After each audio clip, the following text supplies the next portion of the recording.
in session here, or first up this afternoon is oil and gas leasing update. And could we have the Bureau of Land Management come up? If you would please state your name and title for the people that aren't here. Andrew Archuleta, BLM State Director for Wyoming.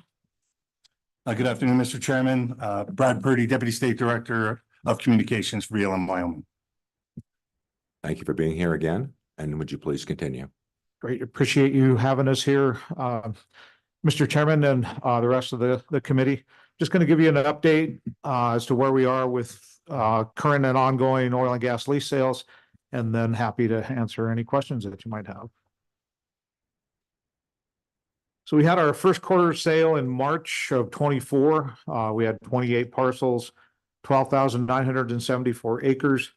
It sold for just over $9 million. And those leases became effective May 1st of 24. We're always working on 4 sales at once. Well, now that we're back to quarterly lease sales, we're always working on 4 sales at once. So I'll give you the status of the others. So for quarter 2, that sale is, so the list went out on May 10th. The sale is scheduled for June 27th, so later this month. 30-day protest period underway, which closes on June 9th. And then we released the third quarter parcel list for a 30-day public comment period on May 22nd. That comment period closes June 23rd. And then that sale will be held in September. And finally, the fourth quarter sale is we anticipate taking place in December. Comments on public scoping ended May 10th. And then just an update on litigation. In March of this year, the federal court ruled that our decision on 120,000 acres for oil and gas development during June of 2022 was deficient regarding risk to drinking water, wildlife, and climate. We kind of thought we had things figured out as to what the courts were looking for. Obviously, we didn't. So now we're backing up and adding some additional information. We think we have a good plan for meeting the courts, addressing the court's concerns there. We're in the process of developing that language with our solicitor's office, so that'll be coming out. And then just a reminder, you know, we released the oil and gas leasing rule. A lot of that codifies what came out of the Inflation Reduction Act, increasing requiring quarterly lease sales, increasing EOI amounts, and I can provide additional information there. I wasn't planning on going into that unless you have specific questions there. Since the Inflation Reduction Act went into place, we've deferred 23 parcels, about 20,000 acres. Generally, we're deferring parcels. When we do defer parcels, it's because the EOIs are either not complete, they're nominating non-federal minerals, minerals that are already under lease. They sometimes will come in areas that are closed to leasing. We've had several on active coal mines, which is not open for a lease. And then occasionally the EOI fees are not being paid, so we defer those. Let's see. And then we've had a few on the Forest Service where the Forest Service hasn't come to agreement on that particular lease. So we defer those till we can work things out, whether it be the Forest Service or DOD or Bureau of Reclamation, but other federal agencies. So that's kind of the status of where we are for this year with the lease sales. The number of EOI nominations has gone down, or expressions of interest. So we're not seeing the numbers that we have typically seen. Part of that is probably the fees that are required associated with those. We're also, under the Inflation Reduction Act, it emphasized leasing in high potential areas and staying or not leasing in some of the low potential areas, where prior to that, everything was basically open and encouraged. So with that, I'll close and open it to any questions that you might have. Committee, any questions? Chairman Heiner. Thank you, Mr. Chairman. Director Archuleta, thank you for this information. And you started talking about some of the reasons why expressions of interest have been going down. And as you look at the proposed sales for this year, third quarter is 159 acres. I mean, when historically we've been in the hundreds of thousands of acres and now we're down to 159 acres. Is it because the EOIs have been dropping off? And if that's the case, what's the reason why our operators are not expressing any interest anymore in leasing federal minerals? Probably, likely a number of reasons, but the EOI fee probably being one of those reasons. The other is just the oil and gas industry as a whole, cost of doing business. When I've been out talking with operators, it's all those things. And, coming out of the pandemic, they're just not in the same place they were before financially. So not always willing to put that money out there up front. But I suspect that the EOI fee plays a big part in that as well. Follow up. Thank you, Mr. Chairman. So years ago, it was used to be preference to drill and operate on federal land versus private land. Now that has changed dramatically, because they're still drilling, they're still producing off of private lands. And what I'm seeing is they're staying away from federal lands now, Director. So is bonding one of the issues as well that's preventing them from wanting to operate on federal lands? Is it the regulations or time lag to get an APD? I just want to understand why that has changed to where our operators are obviously staying away from federal lands and going more privatization. Sure. Director. Thank you, Representative Heiner. The bonding fees have gone up through the new leasing rule. Bonding fees have gone up, but we hadn't raised bonding fees in 40, 50 years, something like that. So not entirely unreasonable. However, for some of the smaller operators, probably makes it difficult. There's no doubt.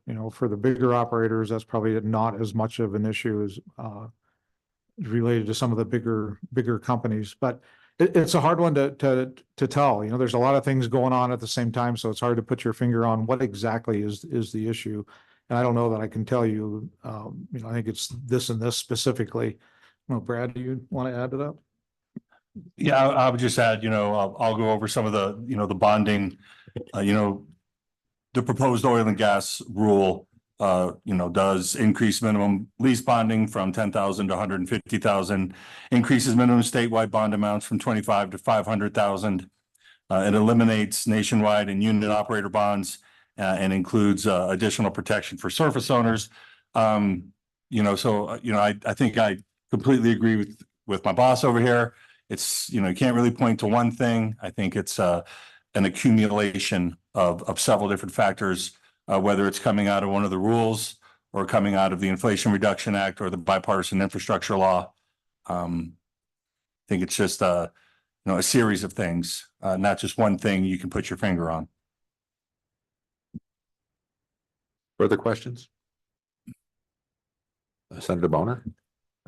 Thank you, Mr. Chairman. Of course, one of those changes was the increase in royalty rate, a significant one from 12.5% to 16 and 2/3, if I remember correctly. Right. And so, do you have any? Have you seen any production on any of those newer leases with the higher royalty rate? And I understand we're talking about leases kind of at the beginning of that process, and certainly that has to play a role in addition to all the the increased bureaucratic requirements and the political uncertainty associated with developing on the federal estate. So any update there as far as, actual production?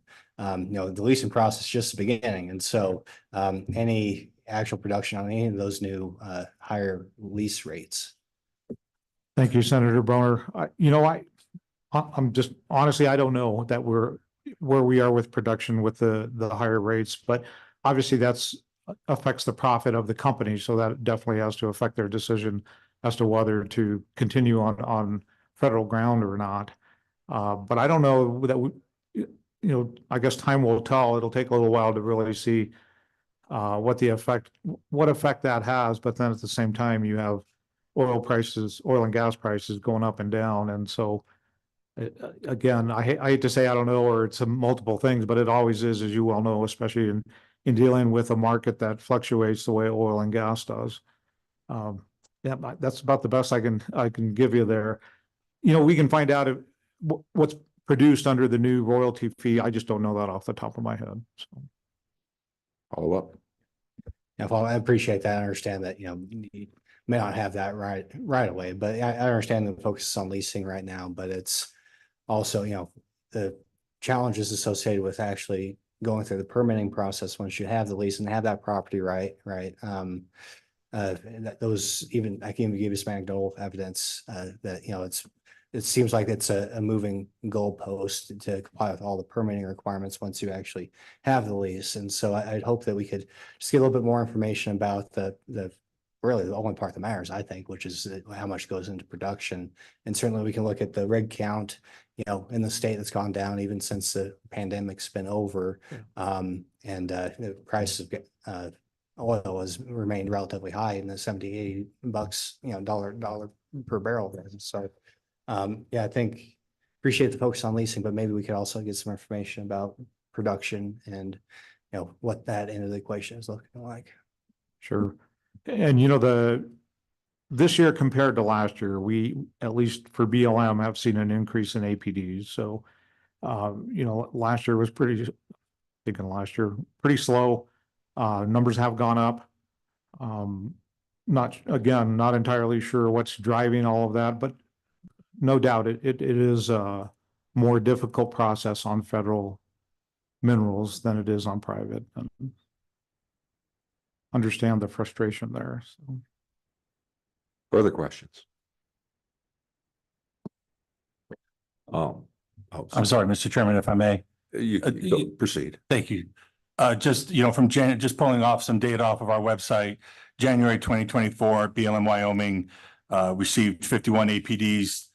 We had about 671 pending, processed 45, approved 43, and as of January 2024, 1,948 APDs approved and available for drilling. That's the latest data off of BLM.gov. Thank you, Mr. Chairman. Senator Boner. Yeah, thanks. And that's good to know. Could we also maybe get some historic information to know how that compares to even, going back before the pandemic? I think that'd be helpful for us to continue to assess the effects of federal decision-making on what was a very important industry. Representative Heiner, Thank you, Mr. Chairman. Just as a follow-up to Mr. Purdy's numbers that you were quoting, is that for Wyoming or all of BLM? Thank you for the question, Representative Heiner. That's just Wyoming. I will share the website with the committee and ask Headquarters 300 to put the most recent data out there, so you have something a little bit fresher from 2020 or from January 24, and we'll get that website to you. And it goes back, I do believe, about 2021, maybe 2020. Further questions? Well, I have one. Could we get a trend, a graph, a trend on just what's been going on with these leases over say from 18 to currently, just to see what that looks like? And then is there anything that you can do for us to help the state of Wyoming and people wishing to acquire a lease get a lease? Is there a hurdle that you can identify that, besides the federal government's issues with fossil fuel, war on it, what can you live here? What suggestions do you have for people to get a lease? To make it more accessible to them for development. Thank you, Senator Kolb. As far as BLM Wyoming goes, so BLM Wyoming probably has one of the more efficient lease and APD processes in place for oil and gas compared to any of the other BLM states. Maybe New Mexico's got it down pretty good, but I mean, we are looking for ways to improve our efficiency here. So I don't know that, besides, the items that I listed for reasons that we defer parcels, just the more accurate they are, the faster we can process them and the faster we can get those out and the more we can approve versus deferring. But I don't know that there's nothing comes to mind specifically, but we will give that some thought and we can get you the graph that you requested. Thank you. Any further questions? Well, thank you for coming up and presenting. Please stand by. Maybe we might have you back up again if we need it, but Thank you, Chairman. Happy to do that.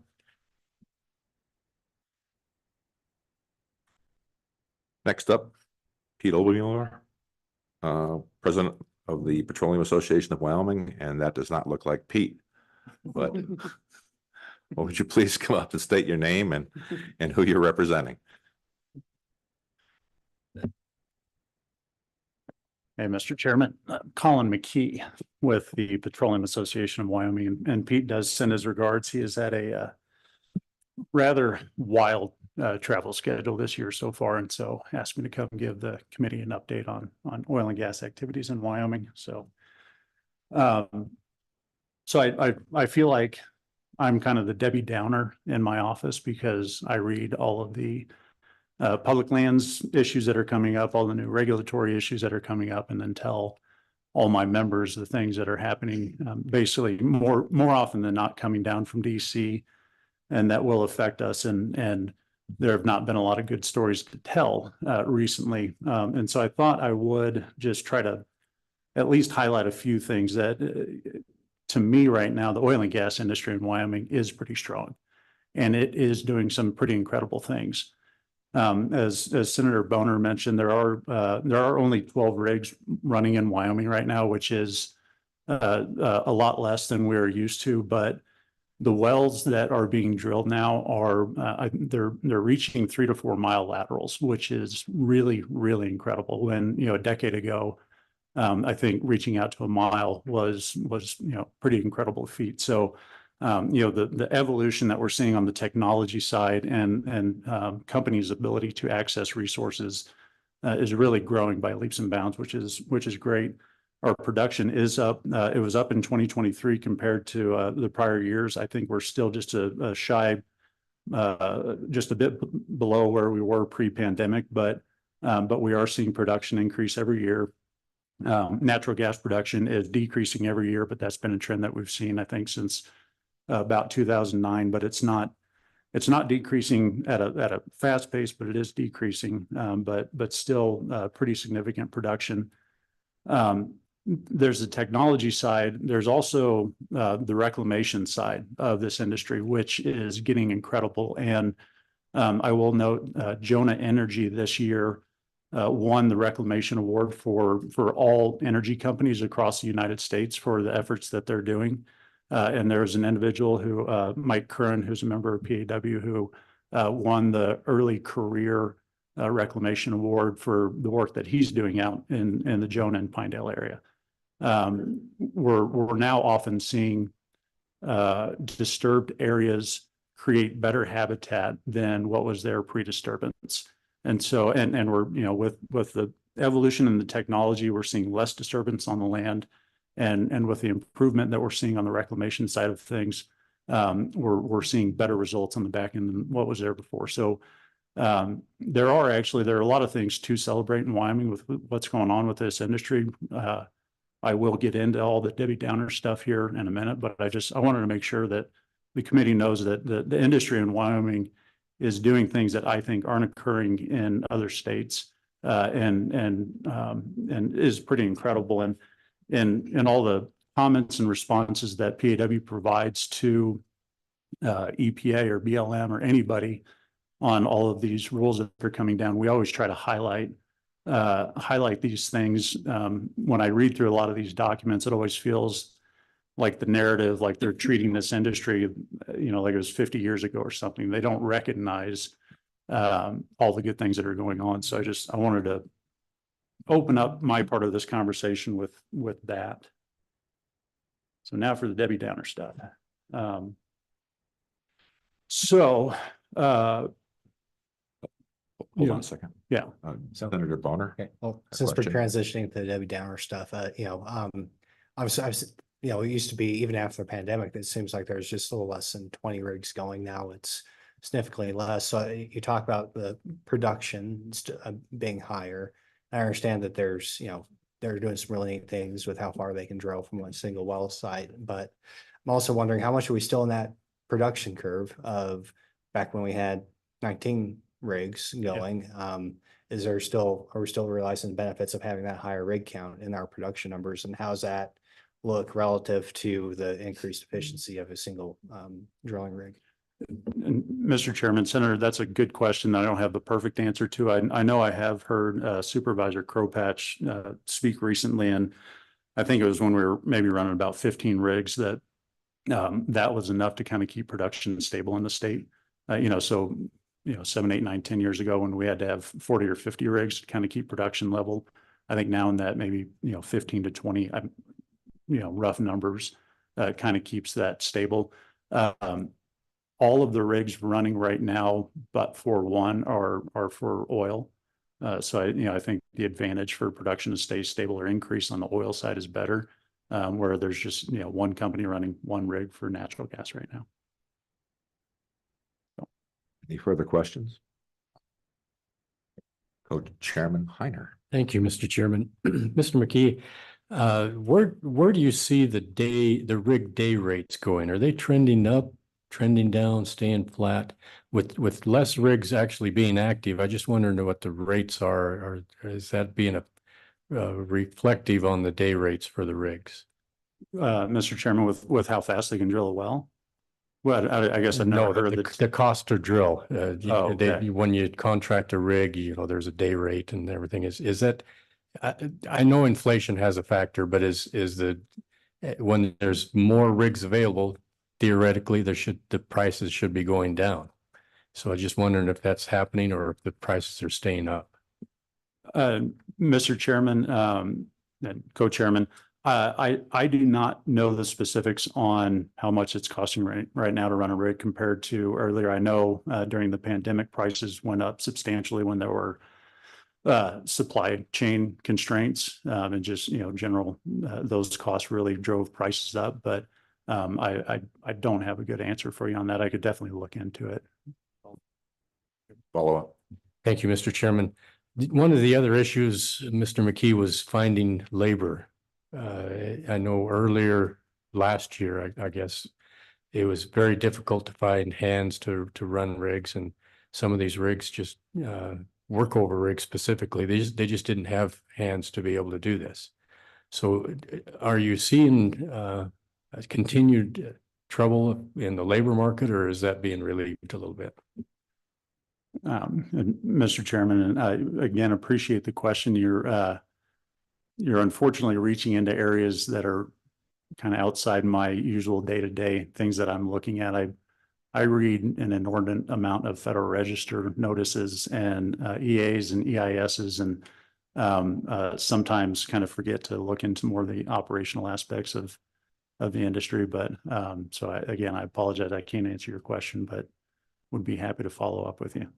If this were U.S. Congress, you could always, send follow-up questions afterwards and get it in the record. So I'm happy to follow up afterwards. Any further questions? I have one, Colin. Yeah. Specifically with the new technology and the rigs that we currently have, are they worth a multiple more than the old rigs of, the 1970s were for like a platform doing more work? So are these rig numbers still relevant when you say there's 12 rigs working? Is that the same as it would have been back in, like, say, 80 for 12 rigs, or is it not? Could you please expound on that? Yeah, Mr. Chairman, I'll go as far as I can. So my guess would be that yes, they are getting more efficient. They are able to drill much further. I went and did a rig tour last year. The rig was drilling 14 wells on one pad. and could literally lift itself up, walk over a few feet, sit down, drill its next well. So you didn't have to, decommission the rig, bring it over here, set it back up. It could literally walk itself to drill successive wells on one pad. And so I think the number of days that it's taking to drill wells is getting lesser, and I think they're getting incredibly more advanced. And so, yes. And environmentally responsible. Wonderful in that regard. Wonderful. Yeah. I agree. Yeah. Any further questions before we move on to the Debbie Downer topic? Proceed, Okay. Mr. Collins. All right. So on leasing, so obviously went through, the first couple of years or year and a half of Biden administration of the moratorium, but from 2017 to 2020, lease sales that were held ranged from 263,000 acres per sale to there was one sale that was 1.2 million acres. And these were lease sales in Wyoming. From 2022 to present, there have been, so I think through the course of 7 lease sales that have been, I think, put on the books, there have been a total of 964,000 acres that have been initially offered for sale. Of that 964,000, 603,000 have been deferred. And so that's where the BLM initially had it on the sale for, or on the list for sale, but through the successive rounds of environmental reviews, deferred certain parcels. I will say both a majority of the acres that have initially been offered and that were deferred were in the first 2 lease sales that were offered under the Biden administration. I think the June 2022, there was roughly 500,000 acres that were offered and 350,000 that were deferred. And so, when lease sales got back up and going under this administration, they were, I guess, commensurate with what we were used to in the past. But recently, as has been noted, 159 acres being offered in Q3. We are seeing substantially less acres being offered at sales. Cumulatively this year, we'll see, I think, just over 30,000 acres offered initially for sale across 4 sales. So the numbers are down. There's more. There's kind of more to that story than just parcels that are being offered for sale. So the BLM Wyoming has quite like millions of acres. The number I have from their online system is about 3 million acres of that have received what's called an expression of interest, or a company's interest in wanting to purchase that area, lease that area. 3 million acres that were submitted to the Wyoming BLM before the Inflation Reduction Act was passed. And to the best of our knowledge, the Wyoming BLM has not been offering either any or very many acres that were submitted to them before the Inflation Reduction Act was passed. So we have seen, so that they've really been prioritizing processing expressions of interest that have come in with that new $5 per acre fee associated with it. The BLM is going through a process of basically cleaning up or getting rid of those acres that were submitted for the Inflation Reduction Act. They've done that in the past, so it's not necessarily new, but it kind of seems like the intent now is to get rid of acres that didn't pay the fee that is now required. I will say they have given operators the opportunity to reconfirm their interest in those acres. And so if they can get a hold of a company that had submitted an EOI back then, and the company says, yes, we're still interested in it, they'll process that. But I think we're going to see a significant reduction in what may be available in the future. There were leases that were purchased in Q4 of 2020, which have still not been released to the companies that purchased them. And there's now, and to my knowledge, it's the only time that there's been a quarterly lease sale where leases had not been issued. And there's some significant concern that language in the Inflation Reduction Act that says any leases issued after the act is passed, we'll have the revenue provisions applied. So those leases that were purchased in 2020 may very well, I don't know, but there's a possibility they could have the higher royalty rates, the higher rental rates, things like that applied to them, even though they were purchased before the IRA. And then there are roughly 2 million acres of federal lands, oil and gas leases in Wyoming that are under generally 2 tranches of litigation. One's on greenhouse gases, one's on sage grouse. The acreage that is under litigation for greenhouse gas purposes, the BLM was directed to do curative NEPA and to do cumulative greenhouse gas analysis. In the judge's order, he expressly said that the BLM is allowed to continue to process APDs on that acreage just to do some additional NEPA when processing the APDs. But the BLM has not been, they've been deferring processing APDs on that acreage. And the last number I had was there are roughly 200 APDs that were waiting processing on the greenhouse gas acreage. The acreage that's subject to the sage grouse litigation, the court said that no APDs can be processed on that. So those are kind of untouchable until the legal side of that is done. So that's kind of what's affecting leasing right now. To get to, I think some of the discussion is of why we're seeing, the changes in leasing numbers. And from my perspective, it's twofold. One, it is all of the increased costs with getting federal acreage. And quite honestly, the uncertainty with it. If a company submits an expression of interest for 1,000 acres and pays their $5 per acre fee, they don't have any guarantee that that acreage will ultimately be offered for sale. So, I mean, it's a pretty good upfront cost to not know that you're going to have the opportunity to bid on it. But there's also the increased rentals, the increased minimum bid amount that went from $2 to $5.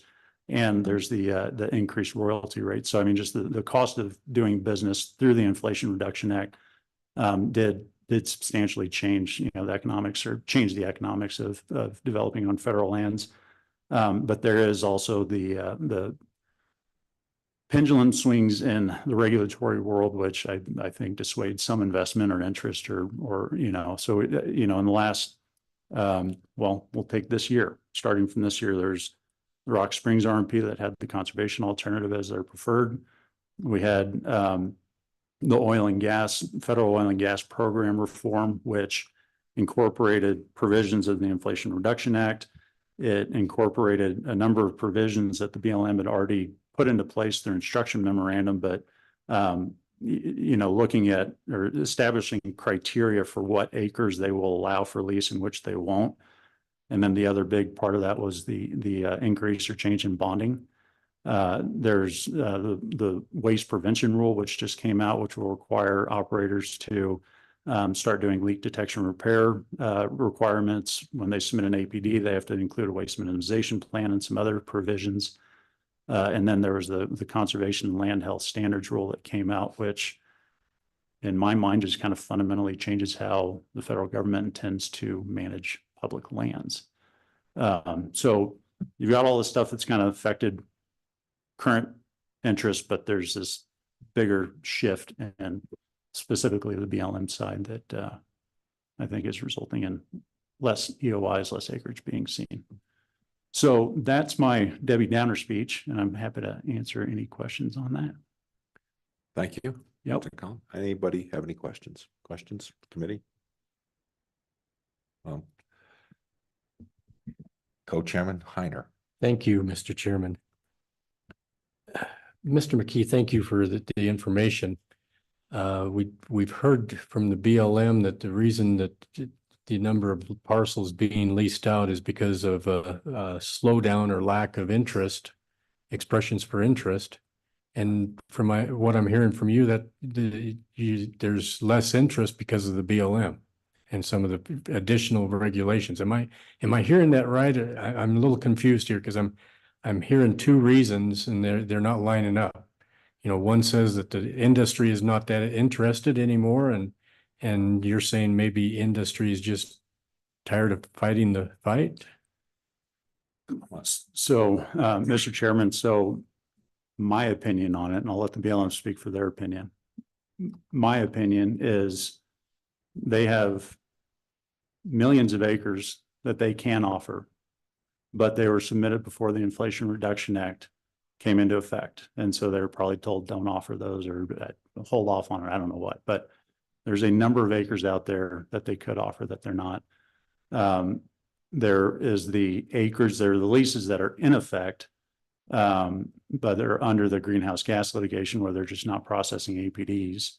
But there is also the increased cost and quite honestly, I think the uncertainty of if you were to request or, ask the BLM to offer acreage in the future, it costs you a lot up front to even just ask for that. And then you don't have certainty that you'll ever get it. So my opinion on it is they could be having lease sales right now with much greater numbers than they are. Follow up, Mr. Chairman? Follow up. Thank you. So years ago, when the fee went up to $5 for an expression of interest, the reasoning behind that, from what I heard, was to slow down on some of the frivolous applications where, before it was very easy just to throw out there an expression of interest, even though there may not be that much interest. And so this was just trying to high grade that. But looking at the number of parcels that are being offered right now, it's dwindling down to almost zero, 159 acres, total acres in the third quarter of this year.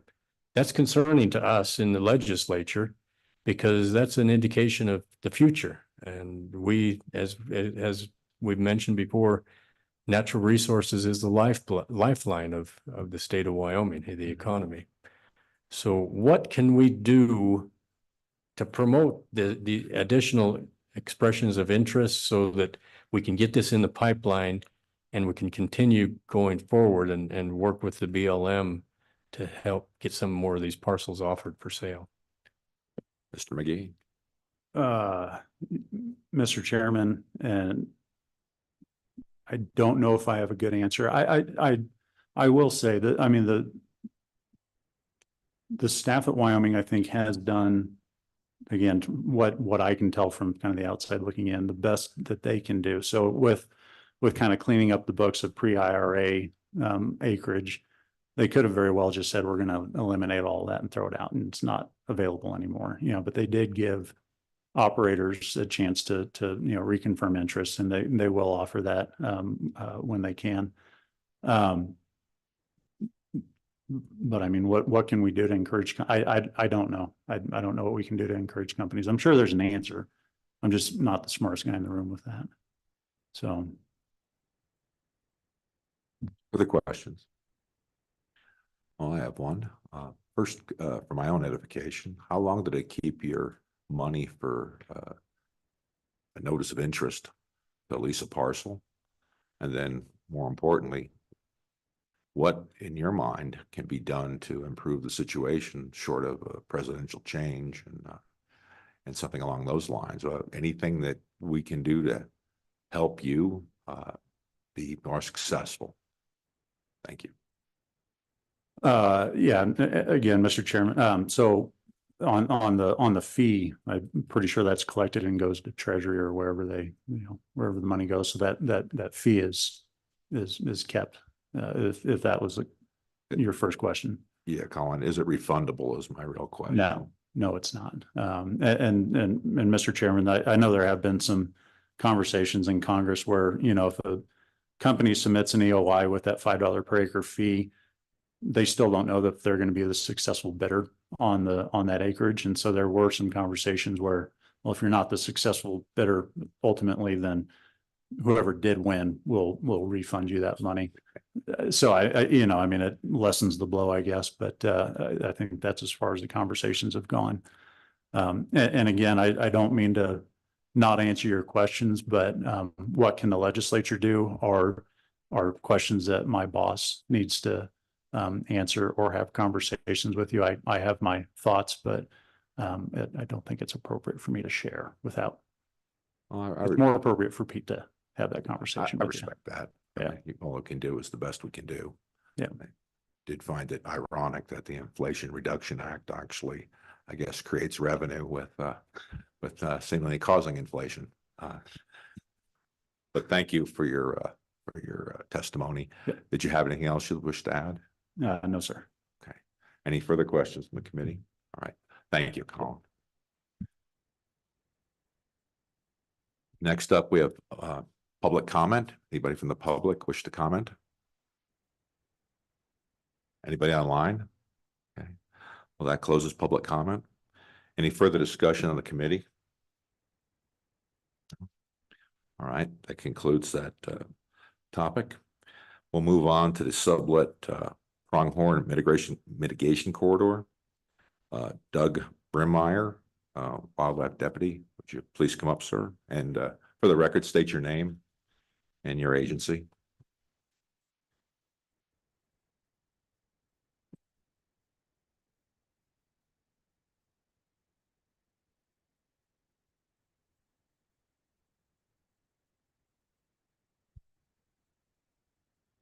Good afternoon, Chairman Kolb and Chairman Heiner, and members of the Select Natural Resource Committee.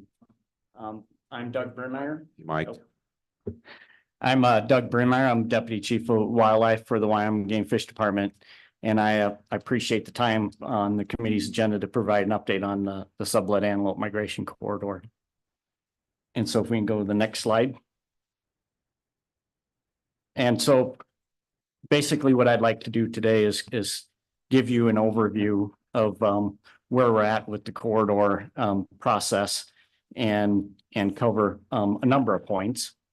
The first point being that we'll talk through the science of migrations and why some of these animals migrate. And then also I want to provide an overview of the corridor analysis and share some maps with you of the images of that sublet herds movements. My second point in this presentation is talk a little bit about the migration policy. And I know that Randall is here and Sarah Dorenzo is online and later on in the presentation, if we have some things we can clarify on that, I know that Sarah's willing to help out with that. Also want to talk a little bit about some of the implications of the policy. And then my third topic, I would like to talk through what effects designation will have on Wyoming and as well as some of the benefits. And then finally, I would like to outline our next steps in this process. We can go to the next slide. So what we see with migrating wildlife, especially deer and antelope, is that they really need to move seasonally. And it's critical that they have open spaces and connectivity between their summer and their winter habitats. Wyoming really is a perfect environment for migratory wildlife. We have the elevational gradients from the high elevation down to high elevation deserts, but those animals have a lot of room to roam.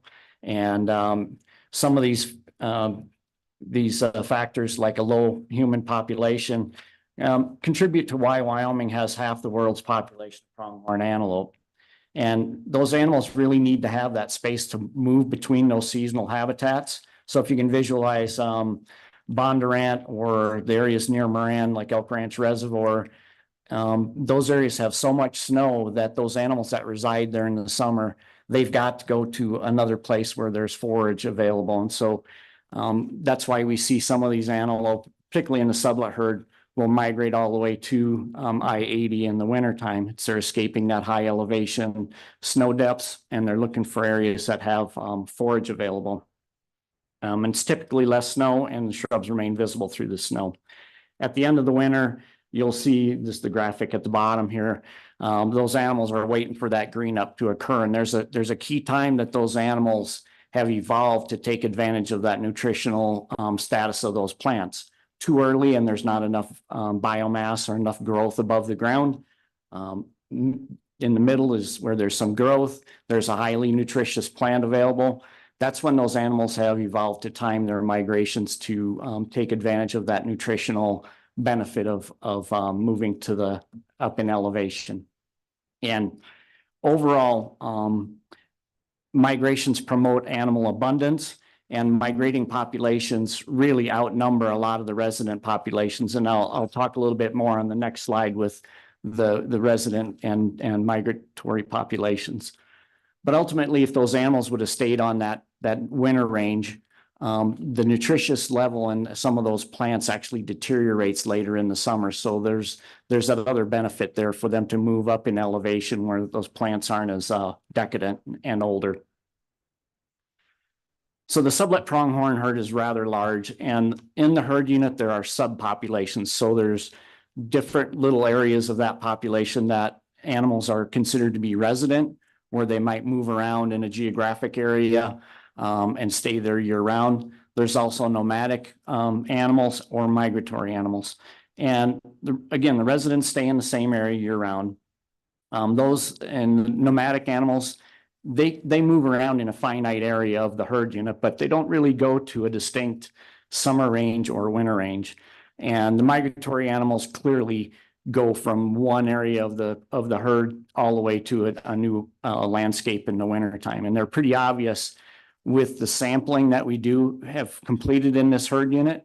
We can tell which animals migrated, which animals stayed in a geographic area all year, and which ones were more nomadic. And so we truly really tried to discern the difference between them, and with radio collars you can do that.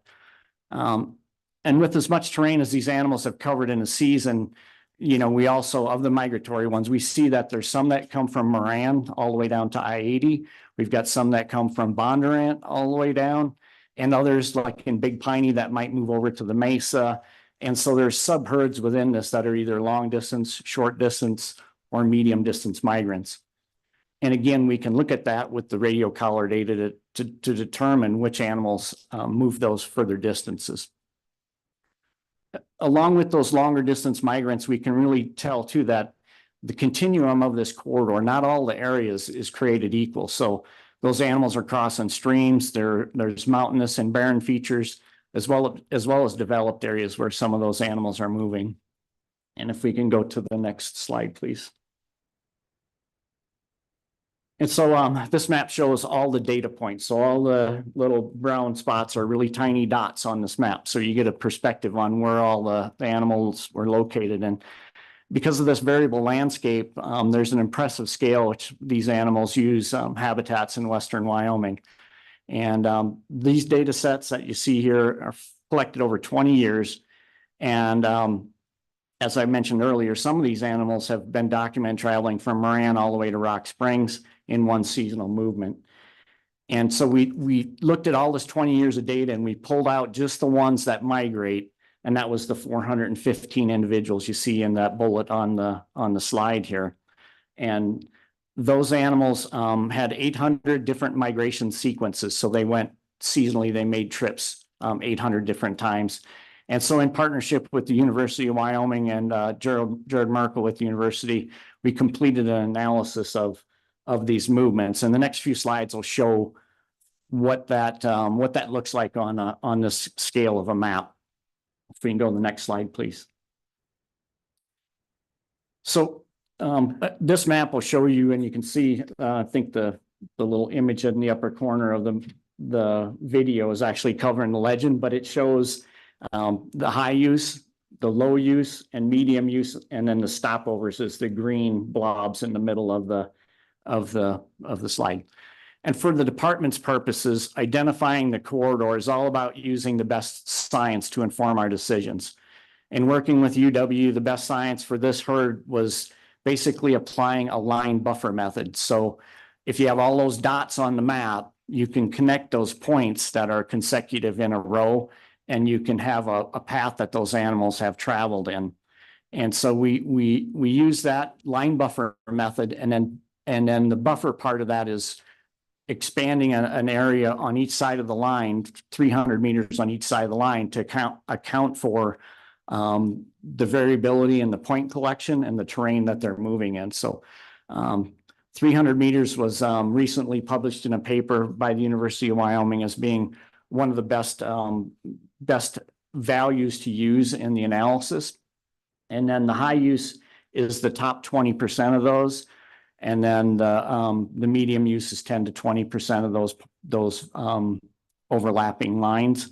And then the low use is if 2 or more animals migrated in that area. So again, the real gray area at the bottom is mostly low use. And then the green is stopovers, where stopovers are where those animals spend about 90% of their time moving through the corridor. And that's when they're stopping and they're eating and they're gaining a lot of nutritional benefit by having areas that they can hold up and move forward before they go to their next stop. So we go to the next slide. Mr. Chairman? Go Chairman Heiner. Thank you. Deputy, what does Brownian Bridge mean? Yes, Chairman Heiner and Chairman Kolb, the Brownian Bridge is a statistical analysis. So it takes all those data points and it stacks them up on each other, and then it runs an analysis on where the high use of those points. So if you have 20 animals using the same spot, it shows that on the map that's where is a pretty high use of a habitat. And so the stopover polygon, the green blob that you see on the maps here, that identifies where the bulk of those animals were spending a lot of time. You're welcome. So we took the line buffer method and we only use it again on those migratory animals. So remember I said there's resident animals in the sublet herd and there's also nomadic animals. And we really looked at the large data set and picked those animals that truly had those migration behaviors and selected 2 separate areas for summer and winter ranges.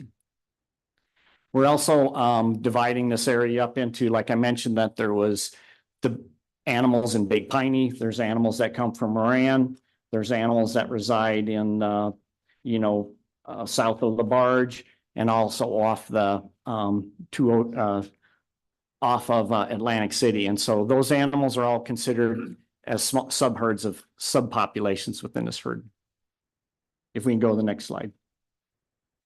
Again, same map, but this just shows you the high, medium, and low use. And please keep in mind that with the governor's executive order, and I'll cover this in a little bit more detail later, is that the executive order only applies to the stopovers and the high use areas. So the bulk of this map is really just showing where those animals went. But the really key parts of this are the high use areas and the stopovers.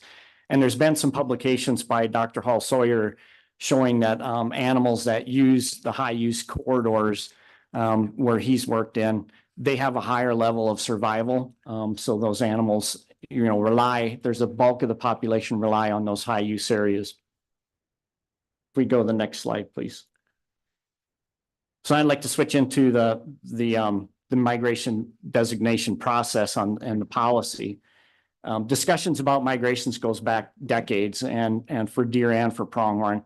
And our department's first policy was formulated back in 2016 to address applying science to animal movements and trying to maintain functionality. The overall goal of all this work is just to maintain the ability of those animals to get from one seasonal habitat to the next without reducing their productivity on the landscape. So keeping their production up. And so the governor's executive order took this a step further and outlined a designation process for the agency to use. And so I'll explain the process in the next couple slides. It gets into a little more detail on the flow chart. I'll show you, shows you where we're at in the process and what next steps are. So if we go to that next slide. So far, the steps that we've completed include data collection and the scientific analysis in collaboration with the University of Wyoming. We also completed a threat evaluation with public outreach. So if you're familiar, if you're watching the Game and Fish Commission meetings, we, over the last couple of years, we've been talking about doing this. We've been looking at different methodologies, and we went back to our publics last year and we contacted 50 landowners in the corridor, and then we contacted about 50 different stakeholders, and then we had a series of public meetings here in Rock Springs, in Pinedale and in Jackson, where we had 100 different members of the public participate. And at the end of our comment period, we had 300 comments, and there was 90% of those supported the agency moving this forward, and there was 3% that did oppose it. And we tried to address the comments in our threat evaluation, and we presented that to the commission in Pinedale last March, just this past March. And the commission voted to identify the corridor. We can go to the next slide. So the commission approved identifying the corridor. And what the identifying does is it brings you over to the right side of this flow chart where the little yellow box is that says department identifies. And that basically is what happened in March. The commission then directed our agency to begin working on a biological risk assessment. So the designation process is right in the middle right now, where we have not designated this as a corridor. We identified it, and that's as far as it goes until the commission hears back from us. And then they'll go further down on this flow chart, and they'll make a recommendation to the governor to actually seek designation. So it's not designated yet. The identification just opens it up for some opportunity for us to seek additional funding for projects within the HURD unit. So there's a number of steps. Where the red circle is, again, that's where we're at right now. And we're going to conduct a biological risk and opportunity assessment. And that's a step that was asked for by the governor's advisory committee that was formed a couple of years ago. And that biological risk and opportunity assessment will be a pretty in-depth evaluation of what risks there are out there. The first part of this flow chart was just to kind of lay out a framework of what some of the threats were out there. The next step is to have a more in-depth document, and then we'll go back to our Game and Fish Commission, present that to them. We'll seek public input, and then we'll let the commission know what the public input was, and then it'll be up to them to decide if they make a recommendation to the governor to seek designation. And once it gets to that point, the governor will start a local government process where, again, more outreach will occur and the public will have additional opportunity to provide some feedback on it. Next slide, please. So what does designation mean for Wyoming? It does not apply to actions for private landowners on their lands or existing projects. So if there's things on the landscape that are going right now, they're already permitted. It does not impact those projects. It does not impact permits for livestock grazing decisions as well. New state permitted activities and disturbances are evaluated on a case-by-case basis. And a case-by-case basis is really critical for our agency because we feel that gives us the latitude to work with project proponents up front and find a way that they can still move forward, but we can address any of the functionality concerns that we may have. And since we started working on this, you've seen the maps already. We've got a few corridors that are on the landscape already, and we've reviewed about 70 projects so far that were within the corridor. And all of those projects have moved forward either through siting, trying to place it in a spot where it wasn't as critical for the wildlife, or we asked them to avoid some specific times. And so siting and timing is really critical for us on evaluating projects. Next slide. So some of the benefits, there's really a lot of opportunities for additional funding and prioritization of conservation work when we have designation in place. We do conservation easements. We work with a lot of the organizations in the West that foster conservation easements on protecting private lands for their existing uses, working cattle ranches and those things. We also do a lot of fence modifications, vegetation enhancements, and we also, if designation occurs, it ensures some consideration of that corridor functionality when land use decisions are made. Overall, we just would like to see consistent stipulations across when land use decisions are made. If we go to the next slide, I'll talk a little bit about some of the efforts right now. So again, conservation easements. within this corridor, we've removed 750 miles of fence with a lot of the local groups, in Pinedale, Sublette County Fence Initiative. And our folks would go out and help get funding to help remove fences.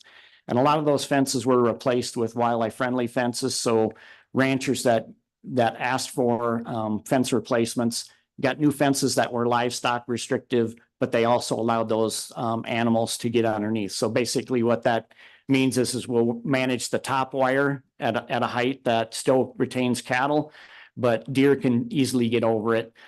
For antelope, it's maintaining the bottom wire 16 inches off the ground. So those pronghorn can get under a fence easily, because antelope typically won't jump fences. Some do if they get pushed really hard, but fences are pretty much barriers for pronghorn. We've also worked with the PAPO JIO mitigation office on project funding. And as you know, Trappers Point, Dry Piney, and Highway 28 have all been on our list for working on trying to facilitate permeability for wildlife to get across those areas. Senator Boner. Thank you, Mr. Chairman. So you mentioned, making sure that these fences are still retaining cattle. Have you looked at, does that work for sheep? Yes, Senator Boner and, and Chairman, Mr. Chairman. So most of the area here it wouldn't be compatible if there's wire fence for sheep. But what we do in those situations is we'll work with the proponents if there's an ability to have a letdown area where their sheep are off season. We'll look at trying to get that where we can balance animals can still go through. Follow. So, Mr. Chairman, with the right of ways, then are you talking to adjacent landowners? That could be a potential area of concern where. Yes. Okay. Okay. Yeah, Thank you. yes. Okay. Mr. Chair and Senator Boner, so Highway 28 is probably a really good example there because we've got fences that are up. And when cattle are off, we've got folks that'll go out and open up. If you drive to Lander from Farson, you'll see that there's double gates in some places, wire gates, and they'll lay those down when the animals are coming through. So they have a little bit quicker time getting through the right of way. Because what we don't want is those animals to be standing on the right of way trying to find a hole in a fence, because then they just get more of them get hit by cars. And we work with those adjacent landowners on that. So one of the other programs that's in place right now is the USDA Big Game Partnership Program. And that's a huge one for us. It's working with NRCS and USDA, and they've brought in $30 million to help secure easements through several of the land trusts and maintain working cattle ranches, but have that space maintained open for those wildlife that move through those. Another big part of this is the cheatgrass and other vegetation treatments. In the last 3 years, we've treated over 300,000 acres of cheatgrass in this part of the state, and that seems to be a real popular program. We'll come to the table with some monies and help landowners stack up federal programs through EQIP and others so that we can get habitats treated that benefit livestock and wildlife. So if we can go to the next slide. So basically where we're going from here is we're drafting, and I showed you on that flow chart, we're drafting a biological risk assessment, and we'll present that back to the commission within a year. So in March, we presented it, the commission identified the corridor and asked us to come back with this biological risk assessment.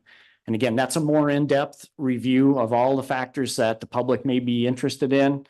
And we'll present that back to the commission, and then they will vote to either recommend designation, or they'll tell the governor that we're good with the identified corridor. And then the governor's office, the ball goes into their court, and they can decide on whether or not to seek designation. And the governor will start a local government process that helps to move that forward. So March of next year, we're planning to go back to the commission around that time, and then we'll have the analysis that we can present to them. Next slide, please.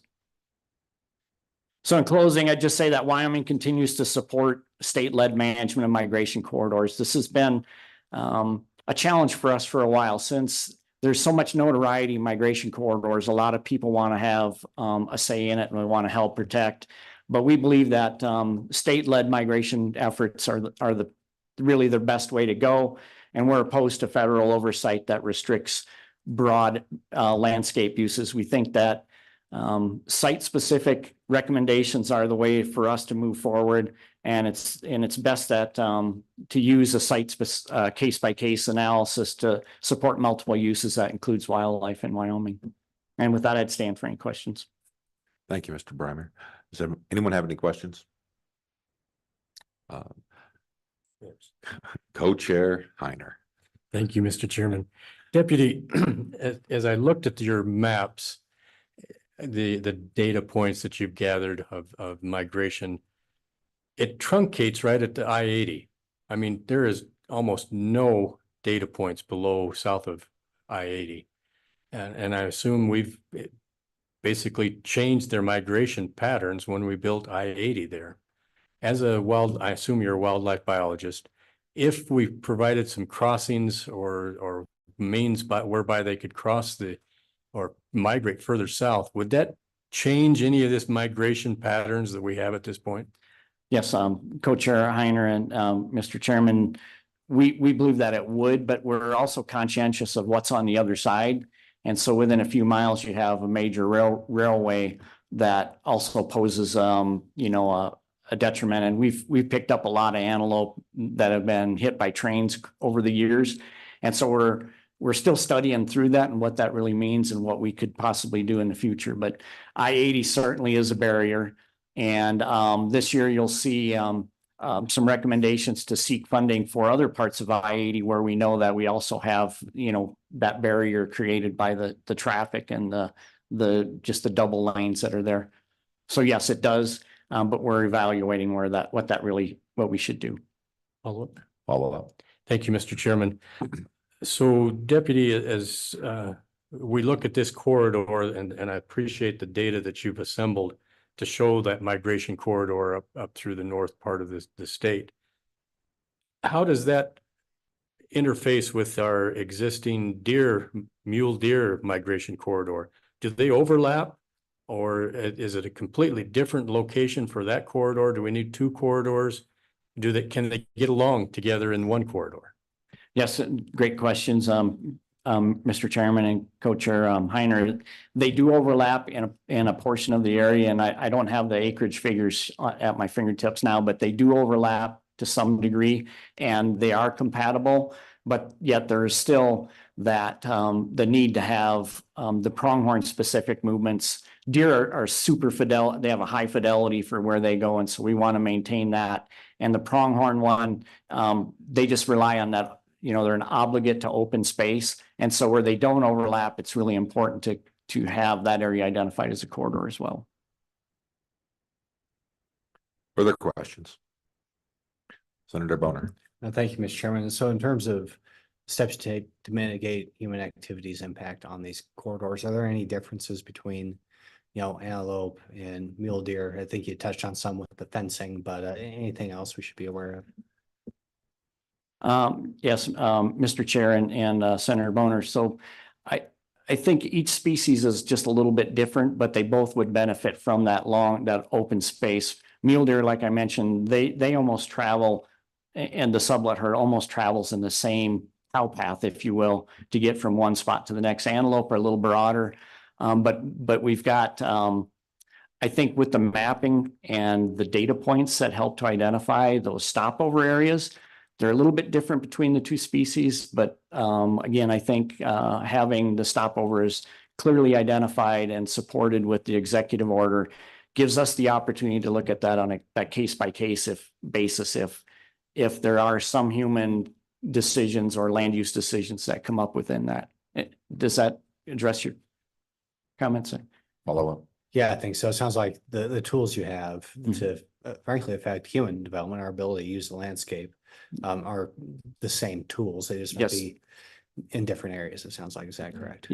Yes. And Mr. Chairman and Senator Boner, I might add that. So the designation does not restrict the counties to make their own decisions, but it does give them another tool at their disposal to decide if a subdivision should be, have more permeability, or if there's some other things they should consider when when making land use decisions. So again, the executive order does not influence anything on private land, but it does give them some information and helps people to make an informed decision. Further questions? Co-chair Heiner? Thank you, Mr. Chairman. If permissible, I'd like to go a little bit off tangent here, off subject, but we have a wildlife expert here. Well, go ahead and we'll take the opportunity. Deputy, during the bad winter that we had a couple of years ago, our mule deer herds were decimated. What effect did that have that winter on our antelope? And I assume they weren't hit as hard as our deer. Why not? What was the difference between deer and antelope and different mortality rates? Yep, Mr. Chair and Co-Chair Heiner, I think the difference between the two is that pronghorn are a little more plastic in their movements and their behaviors. And if they have room to roam and spaces to go, they're going to go there. And so, you know, when we tagged a bunch of antelope in bear oil, and those animals actually dropped down to the interstate near Red Desert. And some of them came west all the way over to near Superior. And we lost about 50% of those animals. And our opinion is that if those animals have room to roam and room to get into vital habitats, they'll eke out a way to make and survive. You're still going to see some mortality, which we did, particularly on that Red Desert herd, but they had the opportunity to go through different areas. Now, this last winter, as you saw, a lot of those drifts went over fences, and some of those drifts were really hard, and those pronghorn or the antelope could walk over them. And then when it melted out, I don't know if you noticed out by Bitter Creek this year, but there was a number of antelope that were standing right on the south side of the interstate. And the few times I've been by there, I watched them every weekend when I would go through there. They were trying to get back to where they came from is our thoughts. And even down by Bags, we had animals that found snow drifts that they could cross over. And then when it melted out, if they get to an area that's a fence that's impermeable, they kind of end up sticking around that other side and they're trying to get back. So my point is that if those animals have a lot of room and ability to travel to areas, they're going to find a place where they can go to where the conditions are more favorable to find forage. And I think our pronghorn had a little bit easier time doing that in the 2023 winter than deer did. Further questions? Well, I've got one I'd like to ask. We talked about Route 80 being an impediment to travel, you know, and then you explained further that it was going to hit a set of railroad tracks, and there are a lot of fatalities out there on the tracks. Is that true for all these species of animals, deer, antelope, elk? Or is that an impediment to them letting them go south? I mean, in fact, does Route 80 save lives when it comes to them not being able to cross? What are your thoughts on that? Yes, Mr. Chairman, I think that if animals have the ability to move in where they can find forage, it does save lives. I-80 did not, you know, this last winter, I don't think it really saved lives. Those animals kind of shifted laterally once they hit that dead end. And as I mentioned, some did go across. I think folks, if you traveled during the winter, you probably saw a number of mortalities out there by Bitter Creek and Red Desert. But the train tracks, no matter when you have really deep snow, those animals seek to have the least resistance, and they're going to drop down. And a lot of times roadways and railroad tracks tend to be an area where they can run along, and they don't see that as a risk for themselves. And so that's why we see some mortalities there. But I-80 does influence, you know, the elk. And if you get over towards the Wick unit, towards Arlington, there's some places there where the animals elk have problems getting across too. Well, in your opinion, would a crossing over Route 80 be a good thing or a bad thing in whole for the different species we just talked about? Yes, Mr. Chairman, and I think it would be a good thing. And we do have some proposals on Halleck Ridge, you know, working with landowners there and trying to identify some places where that might be a benefit. But I think we always have to take into consideration what's on both sides of the road. Are we just going to put those animals into a more complex conflict situation, or will they be able to find additional forage? And so we put a lot of thought into where those places might be, but yes, I-80 would be there's some places on I-80 that would lend themselves for that. Thank you, Director. Any further questions? Thank you, Director, for your time and your explanation. Next up, the BLM. And please come up and identify yourself and who you represent.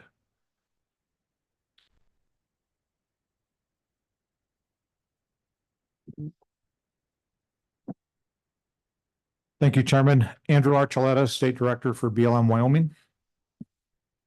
And Brad Purdy, Deputy State Director of Communications for BLM Wyoming. Continue, sir. Mr. Chairman and the others on the committee, with reference to the migration corridor, this particular corridor crosses two BLM field offices, the Pinedale and the Rock Springs field office. BLM does not designate migration corridors per se. We support Wyoming Game and Fish's effort to identify the corridor, and ultimately, should they designate it a corridor, we would work with them to manage it accordingly. We have an MOU with the state of Wyoming to be a cooperating agency on all of our NEPA, and so on any project level plans, we would expect that they would be involved and recommend best management practices or design criteria, that kind of thing, to maintain the corridor. Within the draft Rock Springs RMP, there was a nomination to designate this corridor as an ACEC, but that creates some difficulties for us crossing two field offices. And really, our priority is to support what the state is doing or chooses or does or doesn't do with their process, and ultimately support that process. We do agree that maintaining these migration corridors is critical to the survival of those populations, and those different wildlife populations are really a big part of Wyoming's heritage, really, and supports a lot of economic factors here. And so we definitely understand that and want to manage BLM administered land that in a way that supports those herds, the movement of those herds. If you recall, last fall, BLM did issue a connectivity IM. And so in reviewing any projects that would be within the corridor, we would definitely be considering the criteria. They're not criteria, they're really recommendations for BMPs and things like that for the migration corridor. So with that, I'll open it up to questions. Thank you, Director. Any further questions from the committee? Co-Chair Heiner. Of course, Co-Chair. Director, thank you for your collaboration with the state of Wyoming with the migration corridors, specifically, what was written into the Rock Springs RMP with respect to respecting what the governor has done with the mule deer corridor and protecting that. But one thing that I noticed was as the BLM took that corridor that the governor had designated and widened it and put additional rules and requirements on that corridor. And visiting with the Wyoming Game and Fish, one of the comments was made to me that with the proposed plan for the Rock Springs RMP, it would be difficult for the Game and Fish to actually go in and manage those wildlife in that corridor because of the additional restrictions. So my concern is, if we designated another corridor, and I appreciate the collaboration with the BLM, but do we really need additional restrictions more than what our Game and Fish has already asked for based on the science that they've come up with? Good question, Chairman Heiner. And I guess my immediate response is no, we don't need more restrictions. But what we need to do is manage that area in collaboration with the state so that we're meeting the goals and objectives for which that corridor was established. Remember, just a reminder that the Rock Springs RMP alternative, that was a draft at the time. we obviously, or I would, the state has submitted comments to that effect, and so we are incorporating those comments or addressing those comments as best as we can in what comes out as a final. Thank you, Mr. Chair. Oh, Senator Boner? So just, well, it's good to hear. I'm glad to hear we're making progress on that issue. Mr. Chairman, I'm just wondering, when can we expect that, that final draft, I guess? Because I've heard June, I've heard August. When can we expect to see that in writing? Thank you, Senator Boner and Chairman. We're looking at probably a final, the end of July, early August is the timeframe, which is the schedule we have always basically stuck to. We've made it through the 35,000 comments. We have begun to develop an alternative that addresses a lot of those comments, and so we are on schedule to the end of July, early August. Further questions? I had one, so that would be the record of decision for the, or is that just the process in July to August? But where are we at in the process of a record of decision? Sure, Chairman Kolb, so that would be the final EIS. There'd be a 30-day comment period and 60-day governor's consistency review following that. So we would be looking at likely November for a record of decision. Didn't realize that Director, I didn't realize that was going to make your 100 days before the potential change of office deadline. Well, that's good news. I look forward to a product that we can frankly live with eventually.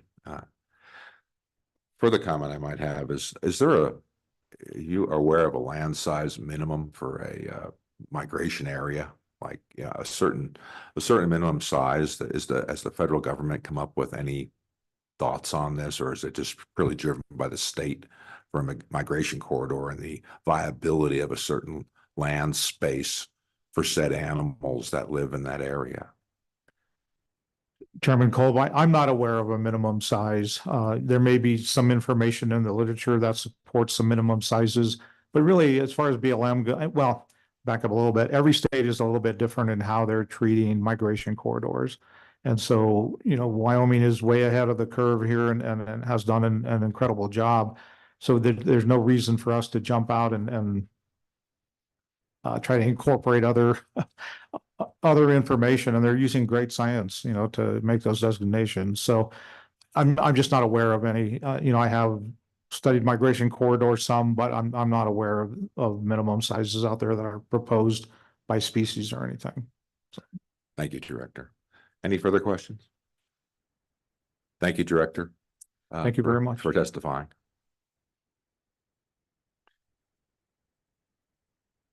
Next online is our Sarah Direnzo at the governor's office on Zoom. Could you bring her in, please? Good afternoon, Sarah. Would you continue with your testimony? Thank you, Chairman Kolb, Chairman Heiner, Committee. I'm Sarah Direnzo, Governor Gordon's Policy Advisor for Wildlife, and thank you for allowing me to appear virtually today. Deputy Chief Bremeyer did an excellent job detailing the sublet corridor and where that process stands. My statements are brief. The state must continue to lead in migration efforts, and you can see how that's been done in the past. This is the first time that the EO is being utilized from start to finish on a designation process. And we're looking forward to working through that process with Game and Fish. As Deputy Chief Bremeyer said, the governor is awaiting a recommendation from the Game and Fish Commission on designation, and at that point, the governor's role in the process would commence. And should the governor determine designation to proceed, he will convene a local working group. And the goal of that is to ensure that local considerations are made when discussing corridors for designation. And the membership in that is detailed in the EO. It's a group of 7 individuals, and they represent 1 county commissioner from each affected county, in addition to if there's a representative from the Eastern Shoshone or the Northern Arapaho tribes, if there is a cross over into the reservation. The 7 members, in addition to the county commissioners, represent, at least 2 would represent hunting, conservation of wildlife. 1 would represent motorized outdoor recreation users. 2 would represent agriculture, and then at least 2 would represent industrial users such as oil and gas, mining, and renewable energy. And those would be appointed by the governor. The process with that then is the area working groups would meet in public to complete their work in a time frame that would be determined by the governor, but would be timely, and would review a number of topics, including the game and fish risk assessment, the corridor components, and potential impacts to the socioeconomic impact of a designation, such as jobs, county and state revenues, population, incomes, etc. Also look at conservation opportunities and some of those highway projects that you had questions about before, and then other factors that would be important to discuss prior for designation. And then that working group would make recommendations and any considerations on planning as well, including BLM and Forest Service planning documents. The area working group would then develop a final analysis and determination that they would deliver to the governor, who would either formally designate the identified corridor or return that recommendation to Game and Fish for further refinement or reject it. So that is the working group process. Like the deputy chief said, we're about a year away from beginning that with the recommendation to the governor, but glad to answer questions as I can and be a resource for you as this process moves forward.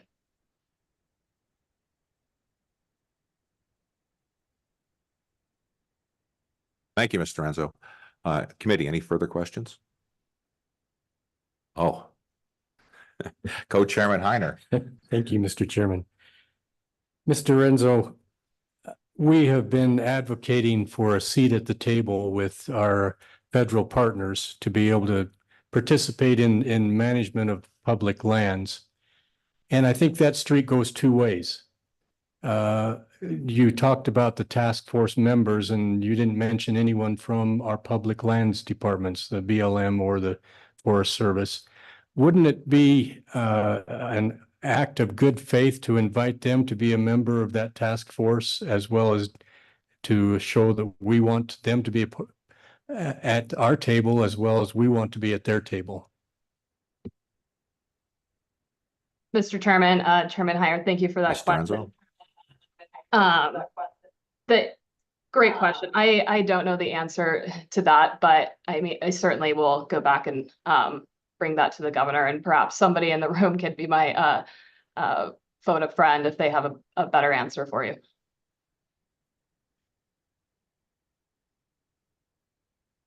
Follow up?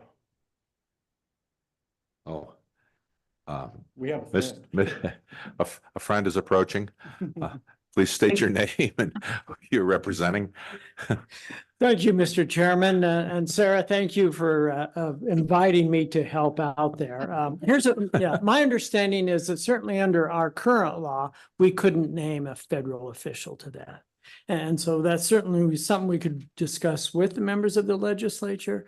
But, you know, historically, we as a state have been pretty adamant that management of wildlife is a state function. And that's sort of where we start. You might say I'm a bit ornery about that, but that's where we start. And we're certainly willing. We just heard earlier how the BLM will attempt to follow our process. And that's what we would like to actually happen, that the federal officials would follow our process when we're dealing with management of state critters. Oh, follow up? Thank you, Mr. Luthia. That's very well taken, that point, that the wildlife is an ownership of the state. But the property is largely owned by public, by the BL and administered by the BLM and Forest Service. So just as we need to have input from private property ownership for management of those wildlife animals, I feel like it's important that we have input from those that administer the public lands so that they collaborate and they agree with. It seems like it'd be better, easier to get a collaboration if they're part of the group that agrees upon what that should be, and going in with a little bit of honey instead of a hammer may be a win-win situation for us. Mr. Chairman, point taken. Any further questions? Now that a friend is here to help. No further questions. Mr. Luthi, thank you, the governor's office. Thank you. And Sarah, thank you for your help today. Any further questions for Sarah online? Seeing none, thank you for your testimony, Sarah. Thank you for your help in the front of this committee. John Espy, Carmen County Commissioner, done 2 of those working groups. What we did do, and ours basically mostly involved BLM, but we did invite them to have their recreation and their wildlife people come to those meetings as informational sources for the committee. So at the ground level, they weren't at the decision-making table, but they were at the room to work with us. Oh, And Commissioner Espy, take a seat, Mr. Luthi. Are you finished, Commissioner Espy? yeah, I just, point of clarification, how this whole thing works. I've seen it work good. I've seen it work bad. We learned how not to do it the first time, but, and I think the Sublette County one went pretty smooth. The Bagster Rollins one went smooth. First one, we were doing COVID remotely. You can't do collaborative remotely. So. Any questions for Commissioner Espy? Seeing none, thank you, Commissioner Espy. Mr. Luthi. Mr. Chairman, I had to phone a friend back in the back and help me out. It's federal law that currently limits the ability of the federal officials to join that type of process. Mr. Luthi, you're with who? Pardon me, Randall Lucy at the Office of Governor Gordon. Thank you. Thank you for Any that questions? reminder. Any further questions for Mr. Luthi? Seeing none, thank you for clarification. Sure. Well, this will conclude this part of the topic. We're going to move on to public comment. Is there anybody in the public that wishes to come up and speak and comment about this? Anyone? Seeing none. Anyone online? So Megan is not online. Okay. All right. Thank you. Everyone has attended. We're going to bring this to the committee now and see if anyone on the committee has any questions. Committee, any further questions about the Sublette Pronghorn Migration Corridor? Seeing none, that concludes that part of our meeting. And at this point, we'll take a 15-minute break and reconvene at, well, excuse me. Well, I was just going to say, it'd be at 3:05. We'd come back in the meeting. Sure. Yeah. Senator Boner? Yeah, PSA, there's still a lot of donuts in the back. That's for everybody. So make sure they don't go to waste, please. Yeah. Very important. Eat up. Thank you. I thought it was,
Really appreciate it. You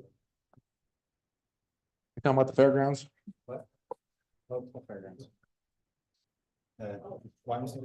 Yeah.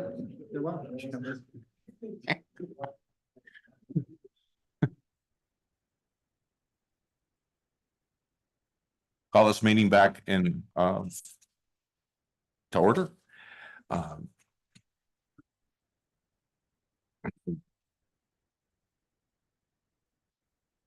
Next on the agenda is Greater Sage Grouse Resource Management Plan.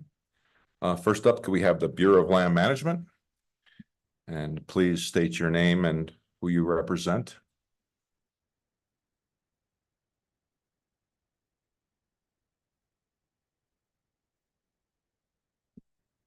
Thank you, Chairman Cole. Andrew Archuleta, BLM State Director for Wyoming. Thank you, Mr. Chairman. Brad Purdy, Deputy State Director of Communications, BLM Wyoming. Thank you, sir. Continue.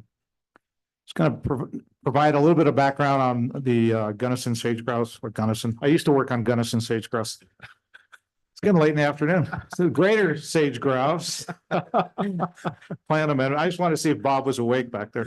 Sorry.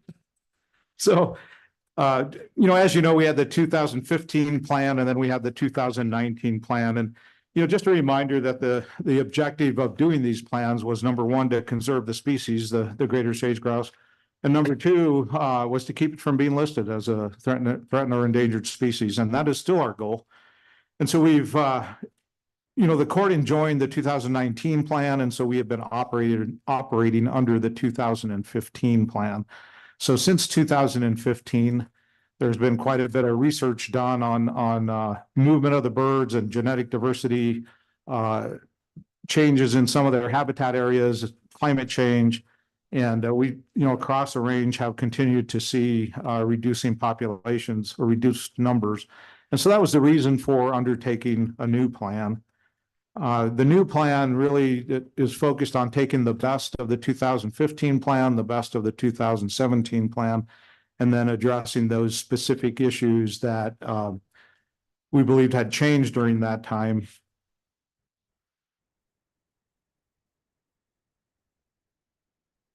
My spot here. So some of the key science that had been done during that time, like I said, was genetic connectivity and genetic diversity and movement across the range, movement between states, impact from climate change, and then changes in local conditions in the various states.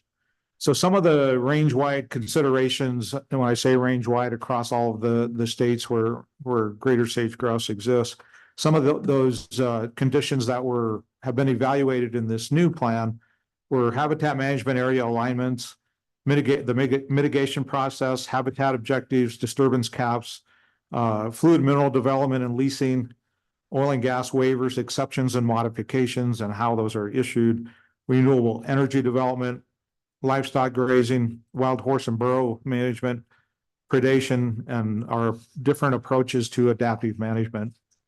And, if there are things in the 2015 or 2019 plan that weren't in that list, then they're incorporated by reference, if you will. So we have 5 or 6 alternatives. Alternative 1 was primarily the 2015 plan. Alternative 2, the 2019 plan.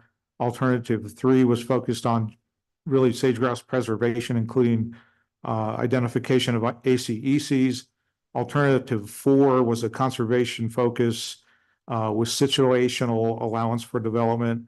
Then alternative 5, which is the preferred alternative, was really focused on conservation with additional flexibility for development. And then alternative 6 incorporates CACECs. So, right now the plan is out for public comment. I believe comments are due June 17th, if I'm not mistaken. We have been working very closely with Wyoming Game and Fish, Department of Agriculture, and the counties to work through the entire plan, identify areas where we may not agree, and see how we can work towards some agreement through modification of the language or incorporation of pieces of alternatives that meet the interest of all there. We'll see if Bob agrees with me later, but I'm pretty certain that we have come to agreement on all of the topics except for adaptive management. That's what we're currently working on.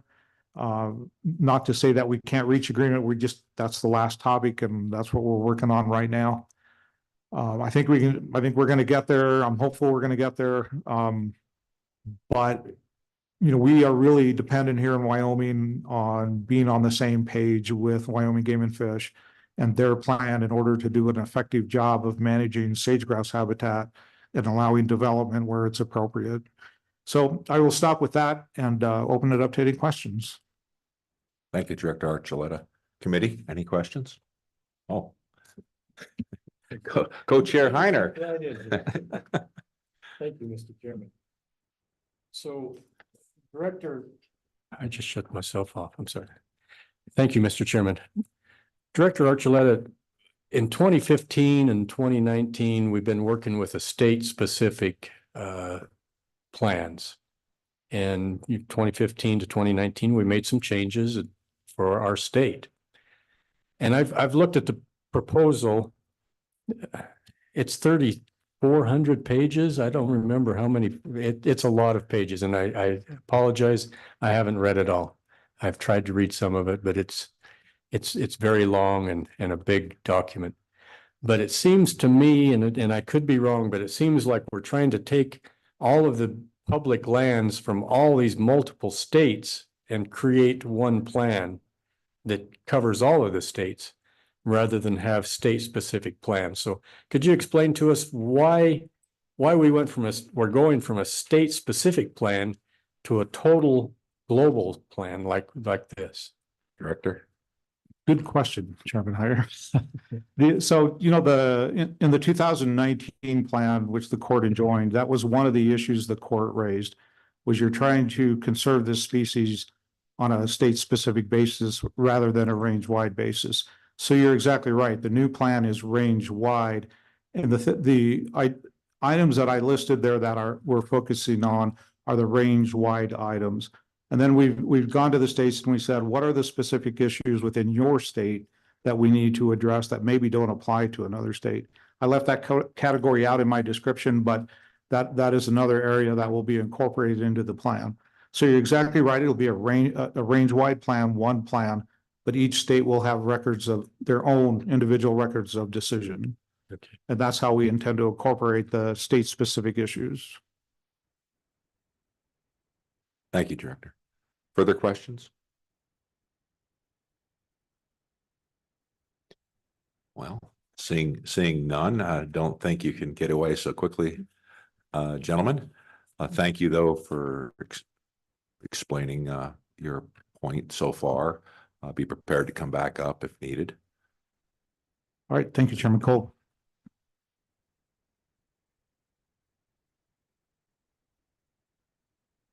Next up, I'd like to call the Wyoming Game and Fish. Could you please state your name and title, sir?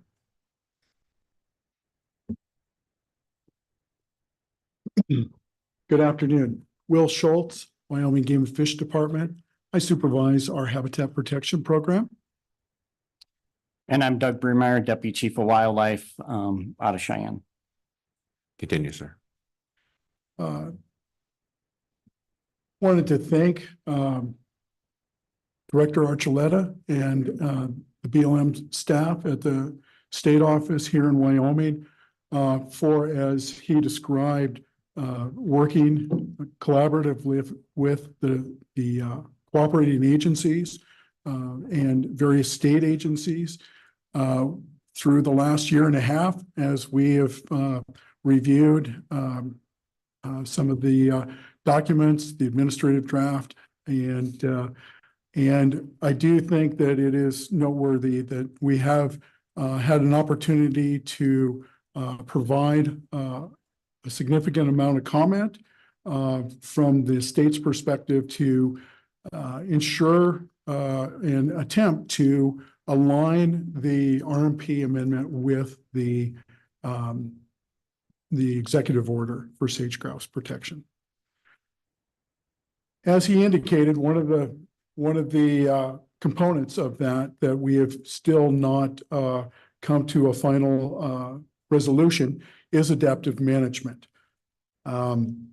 Adaptive management is essentially that identification of those sage-grouse habitat and population indices and thresholds that, when reached, would trigger a process to move forward with determining causal effect and addressing that through management.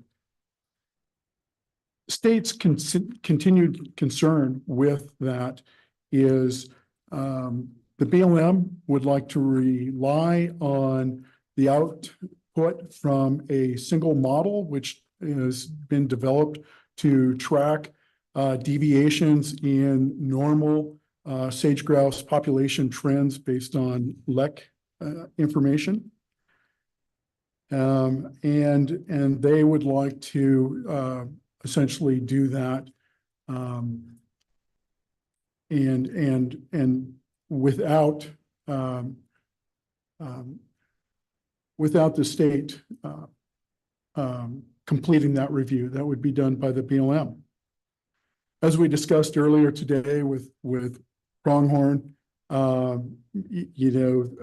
management of greater sage grouse is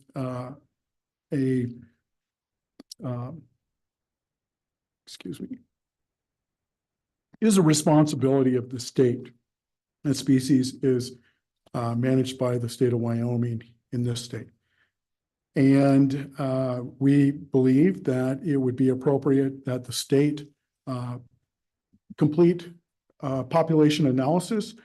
We currently in the executive order have a process for doing that also once past the science within the executive order lays out for a subcommittee on adaptive management to review that and to proceed forward.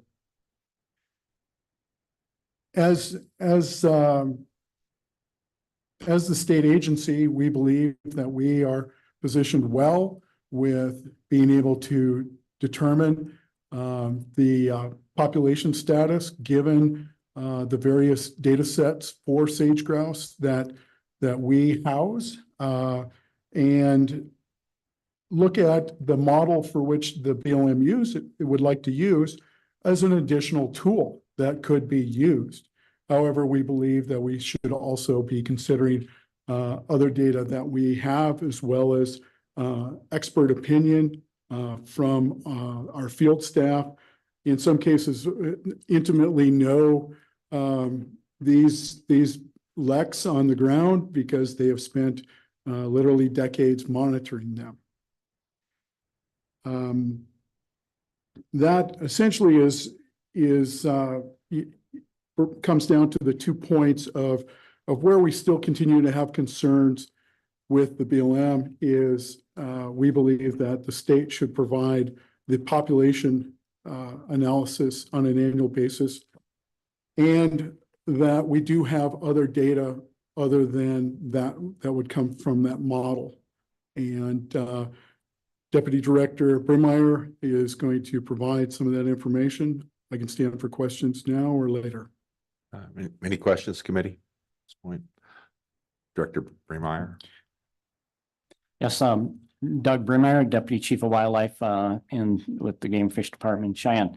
Mr. Chairman and Co-Chair Heiner, what I'd like to do is just give you an overview of where we're at as with sage grouse monitoring. Typically, we summarize everything by the end of July, and so what we have today is just some real preliminary information. But in general, if you think about last winter, we had a really hard time getting to a lot of our LECs because of snow conditions and just road conditions and remaining snow. But this year was quite a bit different. And in general, LEC attendance has increased across the state. There's some variability depending on where you're at, lower elevation or higher elevation. But we see a few places where we've had new LECs picked up. But I can tell you that just north of here, for example, in the Upper Green, our numbers have increased about 50% from what they were last year. And so if you think about the cyclical nature of sage grouse, 2 years ago was the bottom of the trough. And now we're starting to see that. Last year, we saw a slight increase. This year, we did pick up across the state. Like I said, and the managers there in Pinedale saw, numbers go up 56% compared to last year. And that's still below the 2016 peak. So like I said, if you have a cyclical nature, 2016 was the last time we were at a really high level. And so we're expecting to have a pretty good year given what moisture we're seeing around the state and picking up a few new lecks here and there. So I'm going to stand for questions if you guys have any. Thank you, Director. Any questions from the committee? Co-Chair Heiner. Seeing none. Thank you, Mr. Chairman. Deputy Bremer, the sage grouse are wildlife that are owned and managed by the state of Wyoming. Is that correct? Mr. Chair and Co-Chair Heiner, that is correct. It is one of Wyoming's wildlife species, and we have statutory responsibility to manage that species. Thank you. So with statutory responsibility, we should have the upper hand on this sage grouse management plan because we own and manage the wildlife. So as this proposal is coming out from the federal administrators, wouldn't we have the ultimate say what we want to do to manage those wildlife animals in our state? Mr. Chairman and Co-Chair Heiner, we certainly thinks that we should have the primary say in that. Obviously, the federal agencies are our partners in a lot of things that we do, and we like to collaborate on that as well. But we feel like we need to have that interchange too, and have the say in what really happens in Wyoming. Follow up, Mr. Chairman. Follow up. Thank you, Mr. Chairman. And as such, the other states own the birds, the sage grouse in their respective states. And so wouldn't a site-specific management plan by state be more logical than a range-wide policy like is proposed in this draft? Director. Mr. Chair and Co-Chair Heiner, I would say that there's always a lot of benefit to having more site-specific or localized management or nuances that if you may, for addressing management needs. And I think we certainly agree with that assessment as well. Thank you. Further questions? Well, seeing none, thank you for your testimony, gentlemen.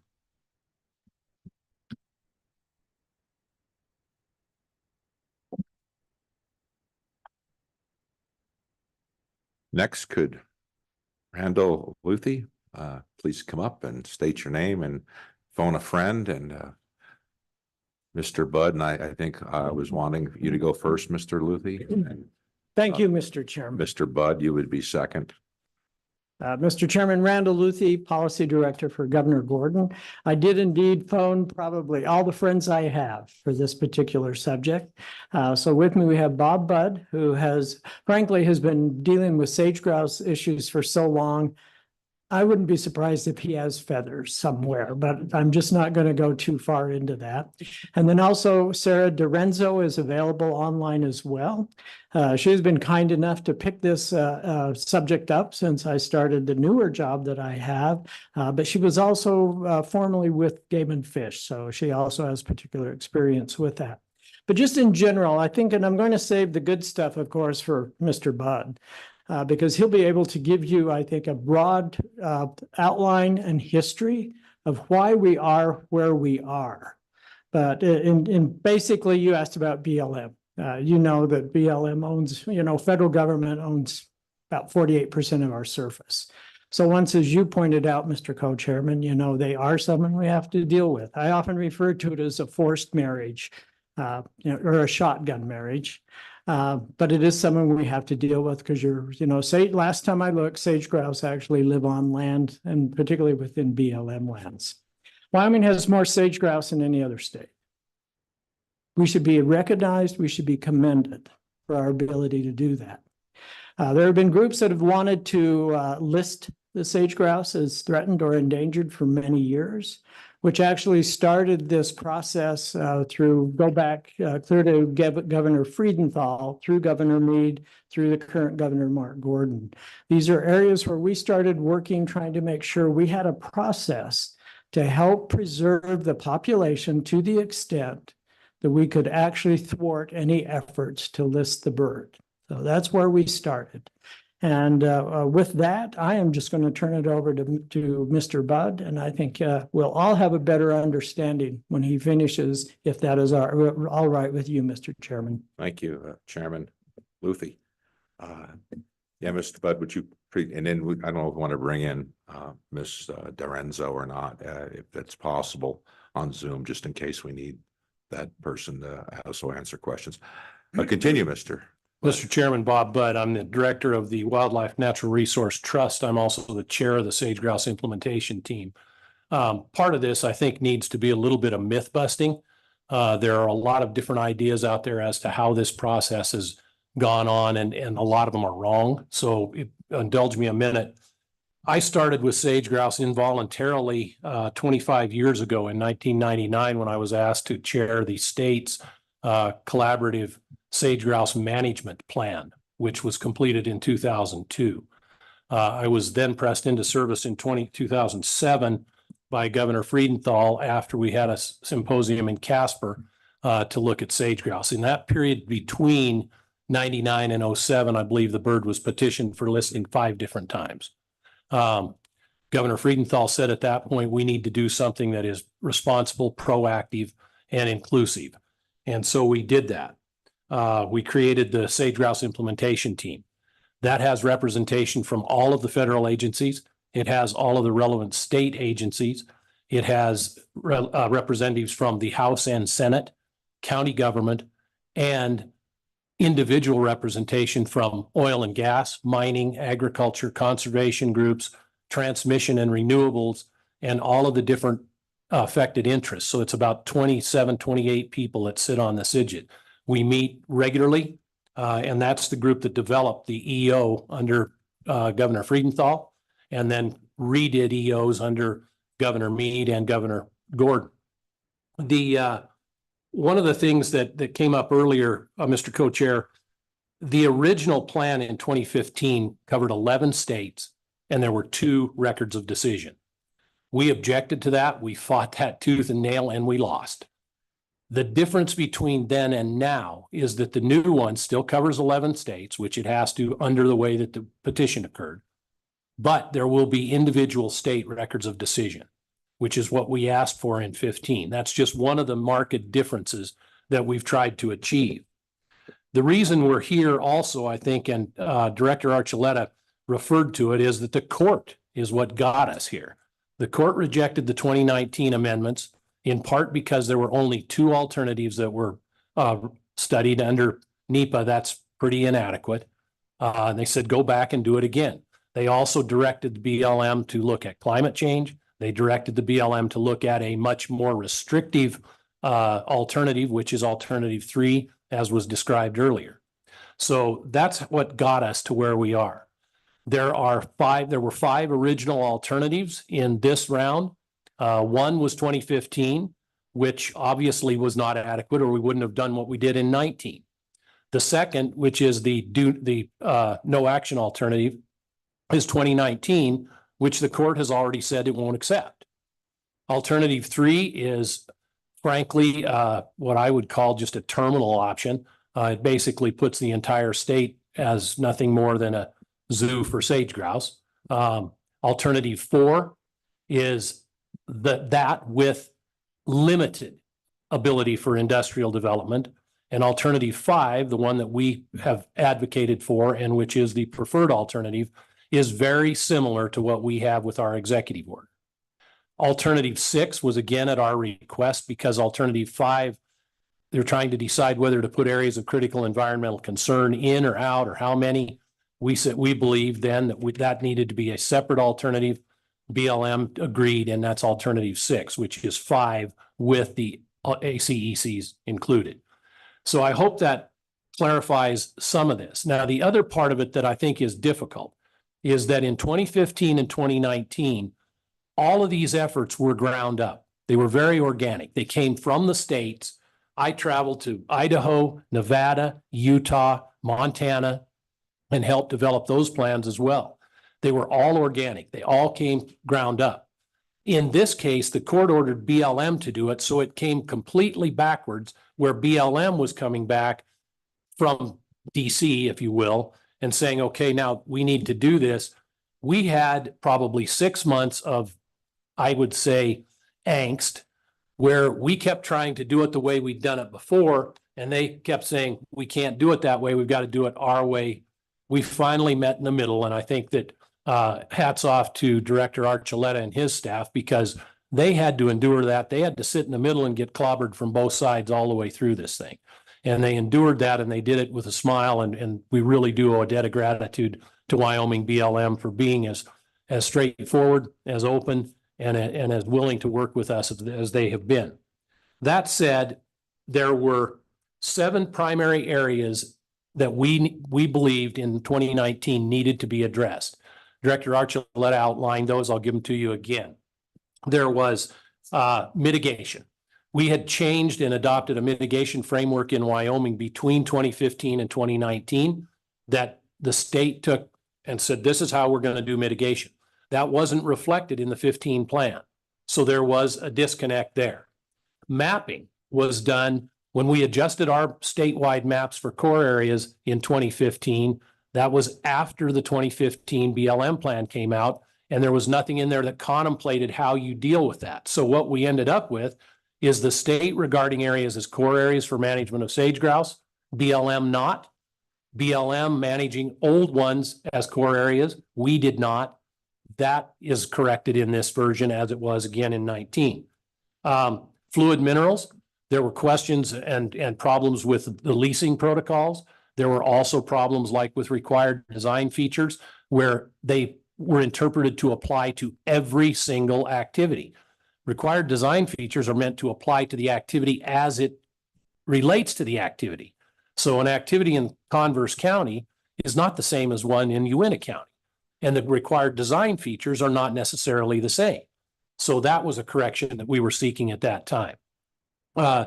Also, Director Archuleta mentioned WEMS, which is waivers, exceptions, and modifications. That process, and let me go back and tell you, in 2015, we did some, I think it was 96 individual plans were amended at that time in 2 rods. We knew there were going to be problems. So waivers, exceptions, and modifications was another that we needed to clarify. Habitat objectives were not correct in 2015. We got those. We spent a year, a group of us, working on making those correct as to the science. In 19, that was moved forward. Grazing management. There was a glitch in there with what's called the Habitat Assessment Framework, which is a subset of land health standards. It was backwards in the 15 plan. We needed to update that to where it follows correctly. And then adaptive management. There were 3 other areas that were added this time. One is wild horses and burros. A second is predation. We came to quick agreement with BLM at all levels that we agree with that. And just as an example, alternative 3, we actually prefer the wild horse and burro management from alternative 3 over the one that's in 5. So it is a pick and choose deal.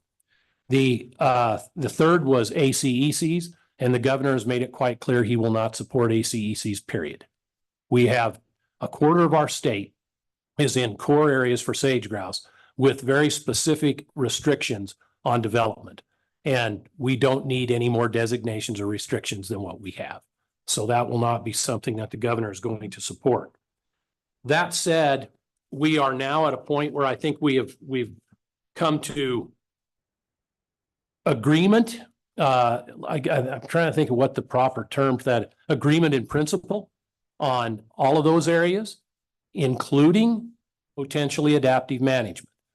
We have some of them we're completely in agreement. Wild horses and burros, predation. I think mitigation, we've come to a place where we've found agreement. The devil is in the details, and the problem right now is how we get that move forward from the draft to the final. And if you take adaptive management of itself, We've gone through numerous iterations of what that should look like. We just got another one last week that comes very close to what we've all tried to get, but it's not what's in the draft. So we're going to have to comment on the draft and be able to substitute that as the alternative that we prefer. We are at a point right now where I think we can get that done within the next week to 10 days because we have to have our comments submitted. And then the question, obviously, and again, the governor has made this quite clear. We hope to be a part of the final drafting of what they deliver as their final. The benefit to that to BLM is if we don't have to use a 60-day consistency review period because we've already come to agreement, it makes things work a whole lot smoother. If they don't do that and we have to go through every line item word for word in that 60-day period, it makes things considerably more difficult. So that's where we stand today. I think we are miles beyond where we were a year and a half ago, even where we were 6 to 3 months ago. And we're at a point now where I think we've got the preferred alternative that we want. We have most of the language worked out in principle. We need to make sure that carries forward into the final, and we'll be able to move forward. After that's done, then the governor would execute his executive order, which would reflect the updates that would be in there. Most of these areas, other than the map and a few others, are already in the current executive order. It's a matter of bringing them all into synchronization with each other. So I know that's a lot, Mr. Chairman, but that's where we are as of today. Be happy to answer any questions. Thank you, Director Budd. Your expertise is invaluable. Committee, do you have any questions? Senator Boner. Thank you, Mr. Chairman. So it sounds like we're making progress, as you said, but it seems like Alternative 5 still increases the amount of sage grouse core area or just general area that is affected by these considerations. Looks like 281,000 acres. Is that correct? And so, I mean, why would we support that, I guess, is a simple question. The increased amount of land that is being restricted potentially by these designations. Director Budd. Mr. Chairman, Senator Boner, great question. And yes, it is about 200,000 acres that would be added to core. That's the net of things that came out of core and others that went in. That's the result of a process that we conducted at the state level. It's the 5th time we've done it. If you'll all recall in the executive order, it advocates that we not go back and look at those for at least 7 years. That reason is that you can't change them every year, but about every 7 years, which is coincidental with cycles in sage grouse, it's probably very prudent to go back and look and say, what's different? What's happened on the ground that's different? And I'll give you 2 examples, one on each end. In one case, the Douglas core area, which you're very familiar with, we held on to that for at least 3 iterations of this process. The group that was appointed by the sage grouse implementation team, the mapping group, which included industry, included the same representation that I've referenced before, went through all of the different recommendations in the state and looked at it. They looked at that one and said, this really does not meet the definition of core. We don't have enough birds. It's isolated. All of those things recommended that it not be core anymore. That's reflected in that map. The other would be areas where they were removed from core or never put in for one of 2 reasons. One, we didn't have data. There's one north of Kemmer that was done the last time around where people said this has to be in core. Well, we had no data. We didn't bird counts. We didn't have locations. When that was all put together and you looked at it and evaluated it against potential impacts or potential takings of rights, there weren't any. So it was added back. This process did the same thing, primarily on the edges of core, where we had anticipated that we might get significant activity from mining or oil and gas or whatever that never played out. Or if you look in the Powder River Basin, we had all of the coal bed natural gas play that went on early in the 2000s and late in the 1990s. That's pretty well played out, gone, and a lot of that's been reclaimed. Those birds have come back. There are areas there where we looked at those, adjusting those edges. So 200,000 acres out of the 15 million really is a very small addition, and it generally adds significant numbers of birds for very insignificant acreages of land. Follow up? Yeah, thanks, Mr. Chairman. So first of all, I appreciate the fact that we are taking out, taking away acreage in Commerce County.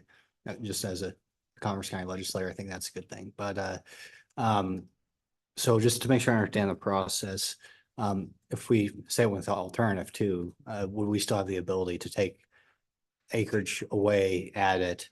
Nothing would change with our ability to do that, right, between the two alternatives, or would there be a difference, say, between alternative 2 and alternative 5? Yeah, Mr. Chairman, Senator Boner, alternative 5 clarifies that we can do that. Alternative 2 attempted to do that, but again, that was enjoined by the court. Alternative 1 did not allow us to do that. So under alternative 5, we would have the ability to adjust those boundaries, and then BLM and the state would agree to manage within the boundaries that we come up with. Yeah. Other questions?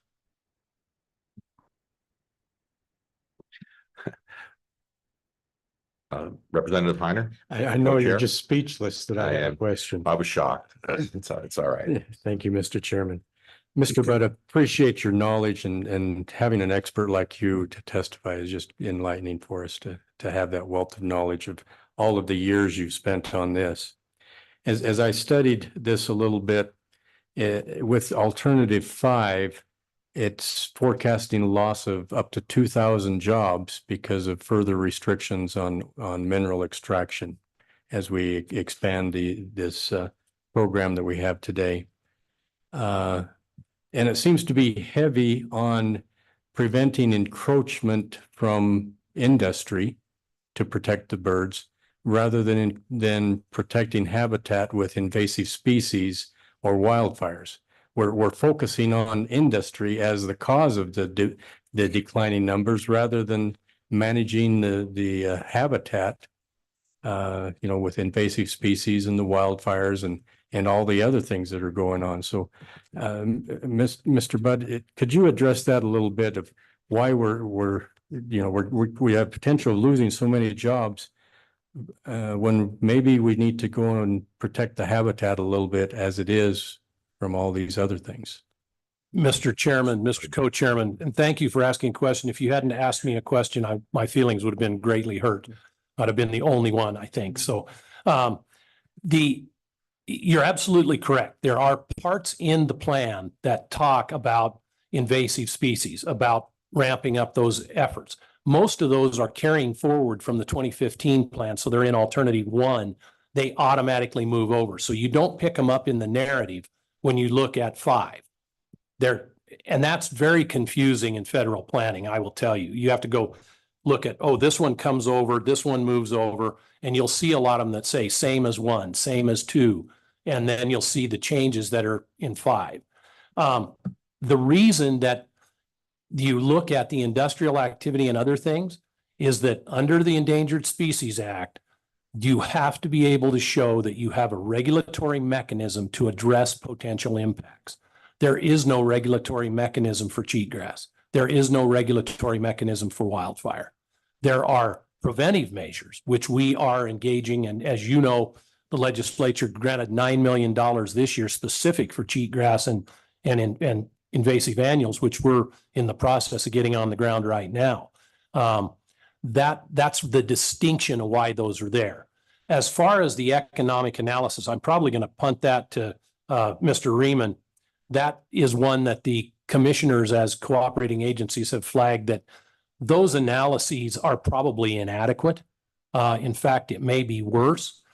But the reality is, if you'll go back to what Mr. McKee said earlier today, the changes that have occurred since we started down this road in 2007 and today, specifically as it relates to 2 things. One is our ability to drill out to 4-mile laterals literally is a game changer. When you start talking about being completely outside a core area and accessing that, or accessing multiple layers and 4 miles in directions from drilling on a single pad as they're doing now in the Jonah field, the disturbance is really pretty small.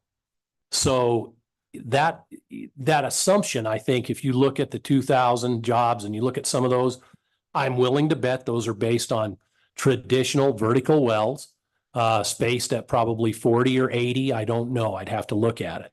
But the reality is we have the ability to extract a lot of these resources without the surface disturbance that was once associated with them. So I think that's a major factor in there that doesn't get considered. Further questions? Well, not to disappoint Mr. Budd, I have one.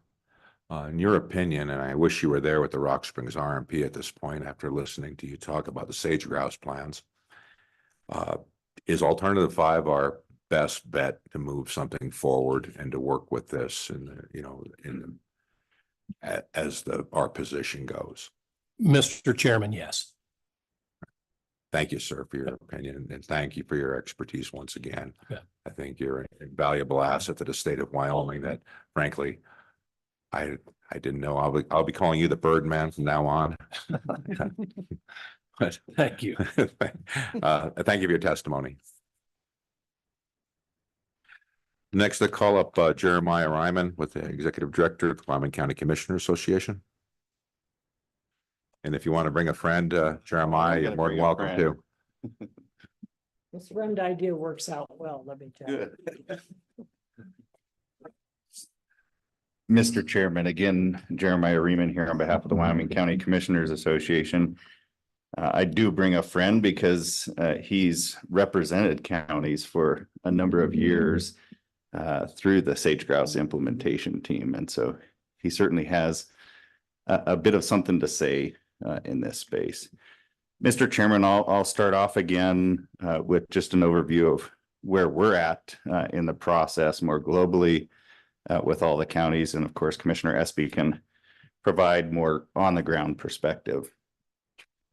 19 of Wyoming's 23 counties are currently engaged as cooperating agencies with the Bureau of Land Management through this planning process. All of those counties are collaborating through one means or another to bring forward their concerns and work through the process to have those addressed. We in particular worked with 16 of those counties through the coordination of an MOU to ensure that they, to the best of their ability, could speak with one message to the BLM, because it's certainly a lot easier for the BLM to address it through the planning process if there's one message rather than 19 messages that are coming forward. It also allows us to better coordinate with the governor's office, state agencies, and the state's leadership team, including the sage grouse implementation team. And then, of course, it helps to coalesce knowledge, experience, and financial resources when we do that, because it's certainly a significant time commitment to participate in these processes. And let's be honest, it can be really daunting for, in particular, new commissioners, let alone seasoned commissioners that have worked through many of these processes.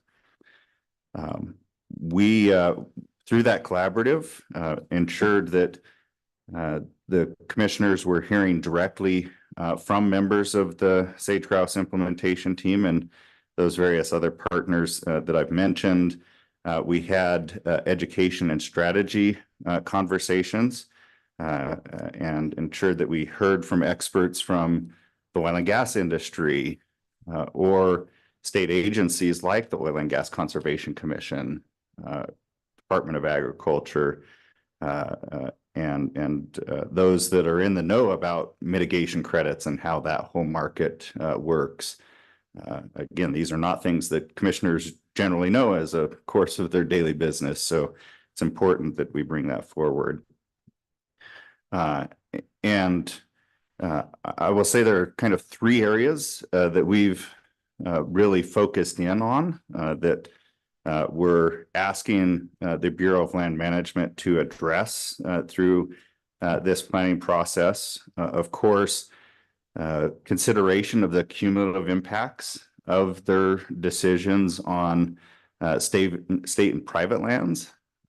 It's a pretty big issue across the state. We're concerned about the lack of analysis in Chapter 4 regarding consistency with state and local plans.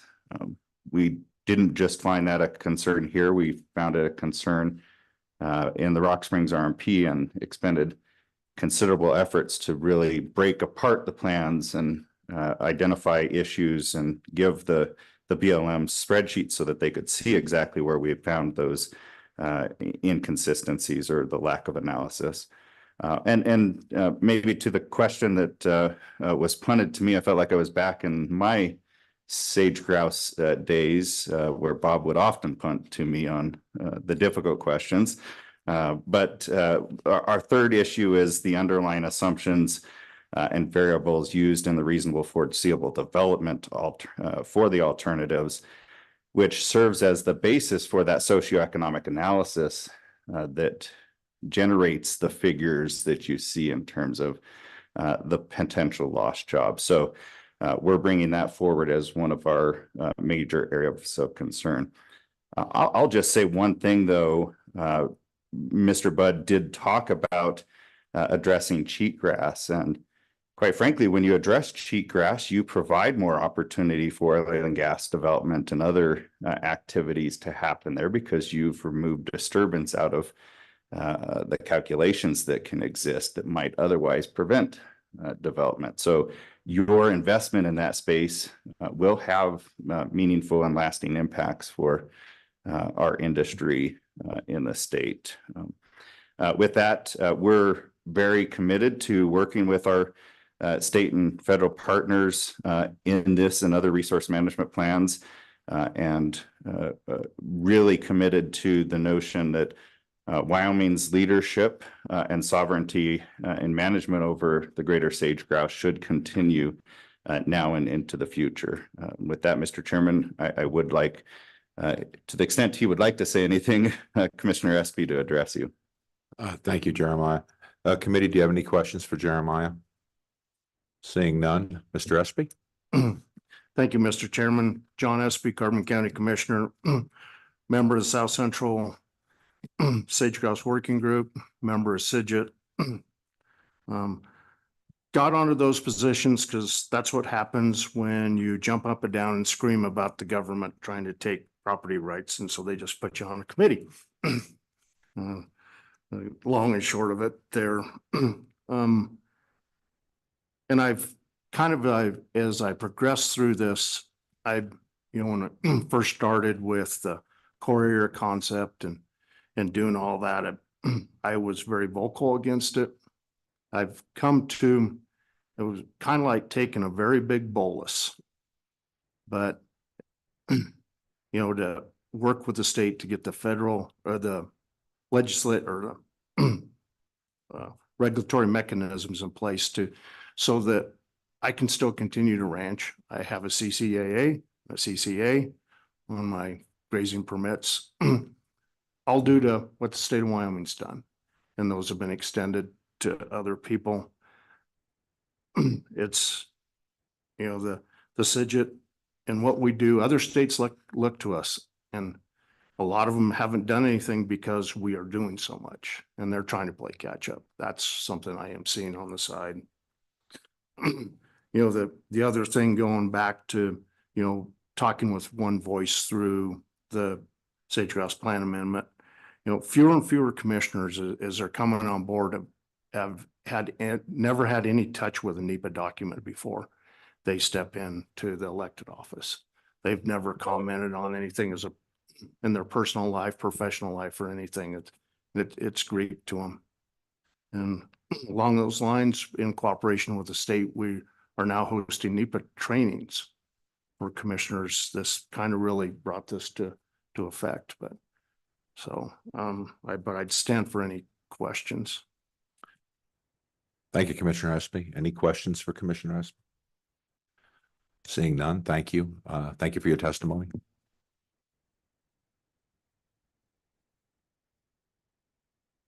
Next is Pete Obermuller and his representative. Would you please come up, Colin, and state your name and title for the record?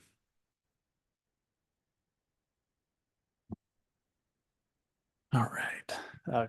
Colin McKee, the Regulatory Affairs Director for Petroleum Association of Wyoming. So I'll hit on the few things that PAW is looking at and commenting on with the current RMP amendment. So I mean, we're in the position of wanting to tell the BLM that the state. So let me back up.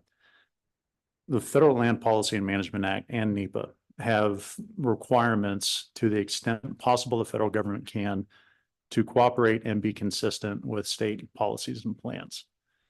As Mr. Budd said, the state has had a regulatory policy in place for decades now that we believe is incredibly effective and incredibly nimble. It can, they can revise the executive order when necessary, when new threats or impacts are identified, or when new science is presented that can help the state better address management of this species. Wyoming has the most robust population of sage grouse in the West.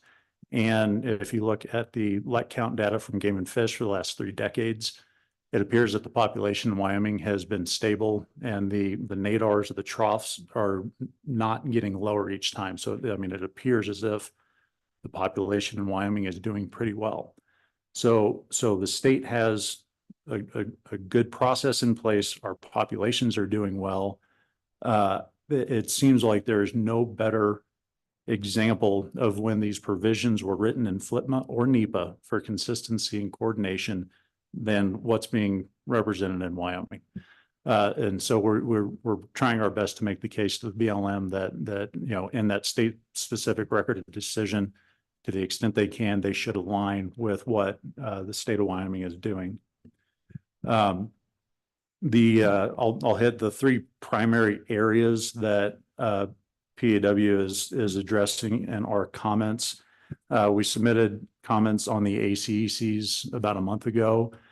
Again, the narrative in this RMP seemed to be one that when habitat disturbance occurs, that it is equated to habitat loss. And again, it seemed like they were telling the story of the oil and gas industry from decades ago and not recognizing the advancements that we've made. And so on the ACECs and other provisions in the document, we have just tried to provide examples. We've provided new studies and things like that show the progress that this industry has made, that more restrictive management that is more restrictive than what's currently in the executive order is not warranted. It's not necessary. And especially not if we're trying to find a balance between sustaining this population, its habitat, and sustaining Wyoming's economy.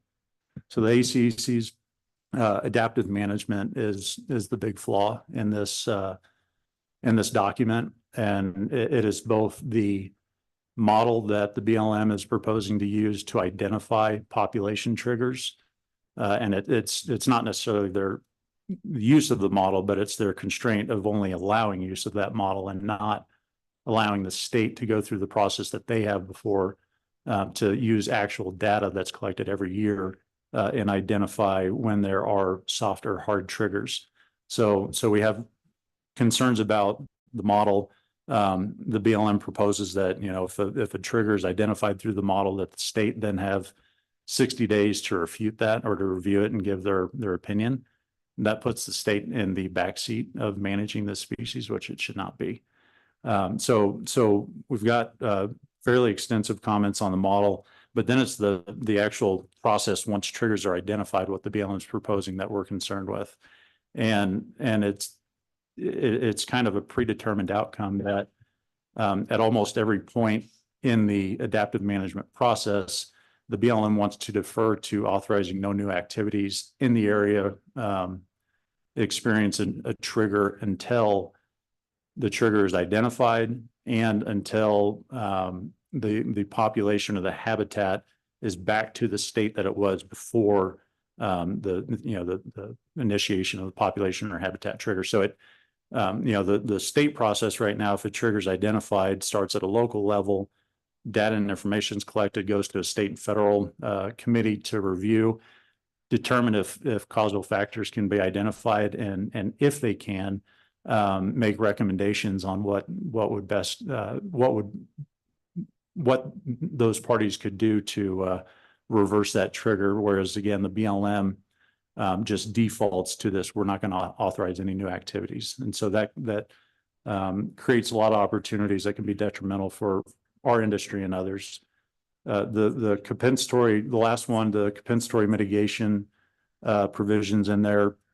I think the two primary concerns we have in there would be, one, the BLM being in the driver's seat of determining what appropriate compensatory mitigation should be.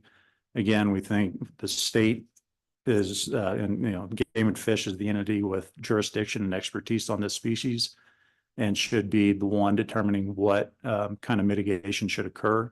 The BLM also has some proximity requirements in there where they want the mitigation to occur more or less essentially as close to the disturbance as possible. And that's not always an option in Wyoming. And so it creates another, just an avenue where if we can't get compensatory mitigation like they're asking here, then there would, the activity would not be authorized. So that's all. I don't need to rehash things that other folks have said, but I'm happy to answer any questions. Thank you, Colin. Yeah. Any questions? The Petroleum Marketers Association? Well, seeing none, thank you for your testimony. Thank you. Next online, do we have, excuse me? Just a quick clarification. I think you said Petroleum Marketers, PAW. Oh, PAW. Oh, thank you.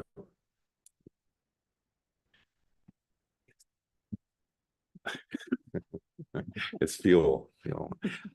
Next, do we have Jim Magagna online? Can we bring him in?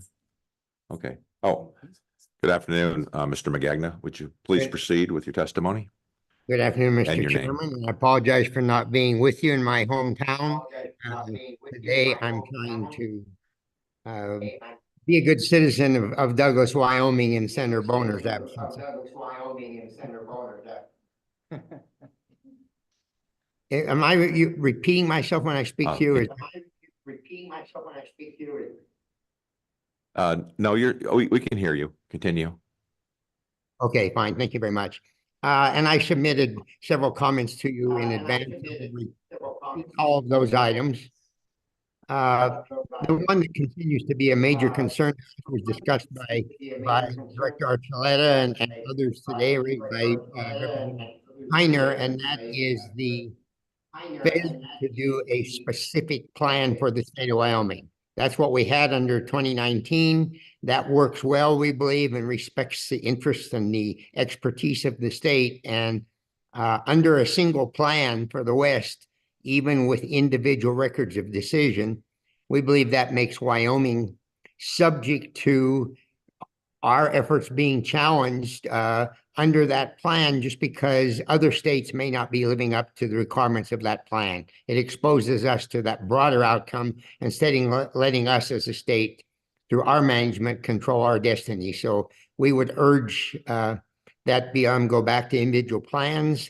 I recognize that that was an issue raised by the court in overturning the 2019 records of decision, but I believe that's one that we need to be prepared to fight through the court system should that become necessary at this point in time. Just briefly on a couple of other points that were critical to us. Predation has been mentioned, and the plan does acknowledge a role for predation, but it does so in a very superficial manner. It doesn't really provide an in-depth analysis of what those impacts are, no measurement of them, no real discussion of how they might be mitigated. In fact, it even goes so far as to imply in some language that where predation, especially avian predation, is a problem with sage grouse, that may be due to overgrazing, which reduces the amount of habitat cover. And that simply is not the case here. And so we think that one needs to be addressed significantly more. There is language in there that talks about it if a grazing permit is voluntarily waived back to the BLM in a sage-grouse core area, of that becoming a reserve common allotment, which would be available for others only under a very narrow set of circumstances. It's fundamental under the Taylor Grazing Act and the laws that guide resource grazing on BLM lands, that if grazing AUMs are waived back to the agency and the area is suitable habitat for grazing, that those AUMs have to become made available to another qualified applicant to be used for livestock grazing. And we believe that the provision that's written in this plan currently undermines that fundamental. So we would urge attention to that as well. Finally, there's considerable language in there with regards to rangeland improvements. Certainly, if a new improvement is proposed, careful analysis needs to be done as to the potential impact on sage grouse and how that impact can be mitigated or minimized through relocation or the structure of those improvements. But this goes so far as to imply that existing improvements which have been in place may be required to be removed if they are inconsistent with the management of that sage-grouse habitat. The fact that an area is suitable sage-grouse habitat and those existing improvements are there today is in and of itself logical evidence that those improvements are not negatively impacting that habitat. So we would remain very concerned with that. So overall, we would urge the state of Wyoming and certainly this committee to express strong reservations with this plan as it's been proposed. I think it has the potential to go back and be modified to work for the state of Wyoming, but while it pays some lip service to the state and to the state's remarkable efforts in preserving sage grouse through a few highlighted items in the plan itself that just mentioned specific things in Wyoming. And while it attempts to acknowledge that by doing a separate record of decision with the state, we believe that the approach that's being used in its impact and in its effect exposes the state of Wyoming to the threats to inadequacies found by the courts or otherwise in the plan based on activities that occur out of the state of Wyoming. With that, Mr. Chairman, I'd be happy to entertain any questions. Thank you for your comments, Mr. Magagna. Does anybody have any questions for the Stock Growers Association? Seeing none. Oh, Senator Boner. Thank you, Mr. Chairman. So it sounds like you're not necessarily opposed to alternative 5. You just want to see some modifications to that alternative, as you stated in your testimony. Is that correct?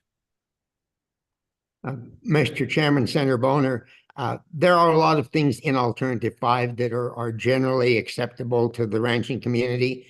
We would want to see some modification to those items. And then above all, we would want to see agreement reached with the BLM to do, at least in Wyoming's case, where we're the major home to sage grouse and have done so much as a state, we want to see the BLM willingness to move to a Wyoming specific plan, such as the plan from 2019, but with modifications as developed in this proposal today. Any further questions? Seeing none, thank you, Mr. Magagna, for taking the time today to testify in front of the committee and your information. Thank you, Mr. Chairman. Next, we have Brent Moline, the Director of Governmental Affairs, Wyoming Farm Bureau. To bring him on. Mr. Chairman, Brett Moline, Wyoming Farm Bureau. Can you hear me all right? Yes, sir. I hear you just fine. Continue. Okay. Nice thing about going last, most of my points have been made. Just a couple that I want to reiterate. Predation needs to get more of an emphasis. There's been some work done, especially up in the Bighorn Basin, that predation is a serious consideration for sage grouse. More emphasis needs to be put on that. I do appreciate Mr. Budd's comment that the governor does not want to add any more ACECs. In my opinion, many times those restrict multiple use. And especially another point I'd want to bring up is the industry I work with, agriculture, is very dependent upon what happens in the minerals industry.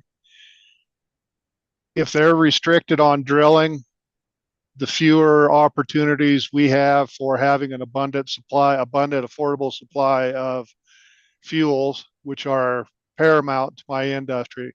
With that, Mr. Chairman, I would sit for any questions you or the committee may have for me. Thank you, Ms. Moline. Any questions for the Farm Bureau? Seeing none, thank you, sir, for your testimony. Thank you for having me. Thank you for having me. Next, do we have Sean Taylor with Wyoming Rural Electric Association online? Good day, good afternoon, Mr. Taylor. Would you please give your name and your title and your testimony? Yeah, Mr. Chairman, can you hear me okay? Yeah. All right. My name is Sean can. You're Taylor, coming in Executive fine. Director. Oh, am I on? Am I in? We can hear you. Am I in? Yes, continue. Okay. Yes, thank you. Mr. Chairman, Mr. Co-Chair, my name is Sean Taylor, Executive Director of the Wyoming Rural Electric Association on behalf of your Wyoming's rural electric cooperatives.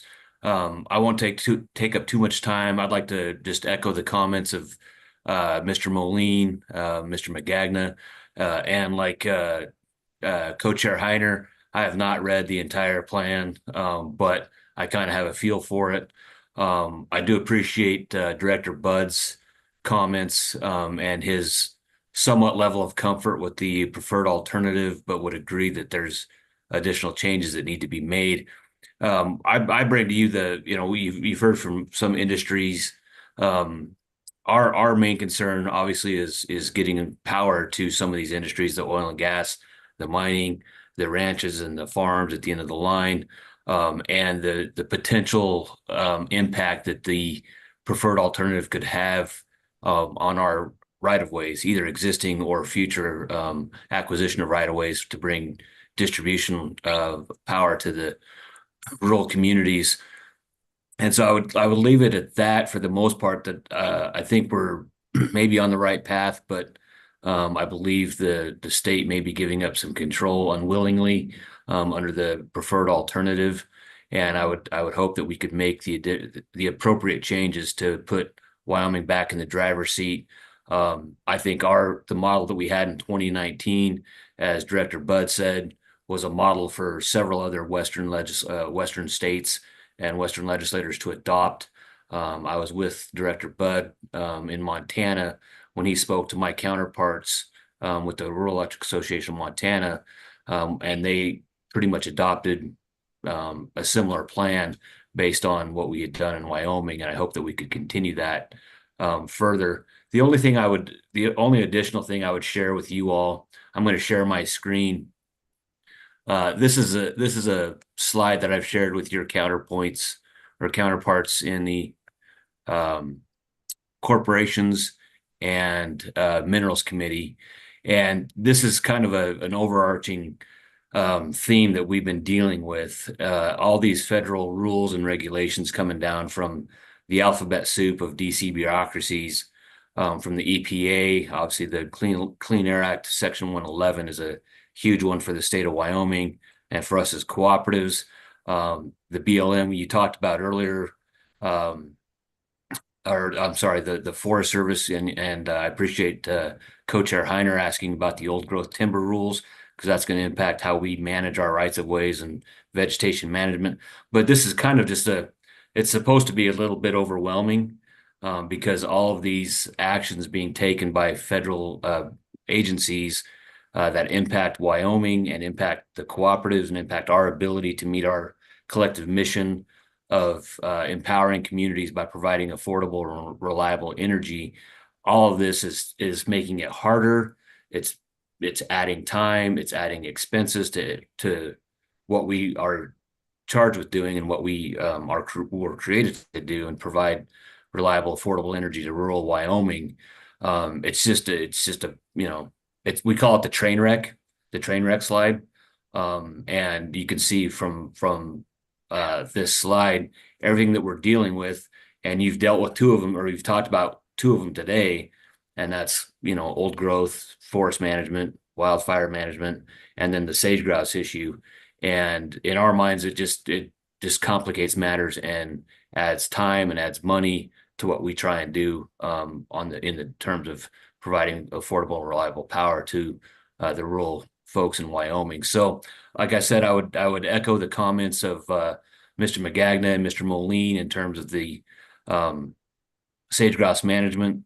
I hope we can get to the point where it is a Wyoming plan once again, because it worked. And I think the folks from Fish and Wildlife Service, they said earlier that, you know, our numbers for sage grouse have improved.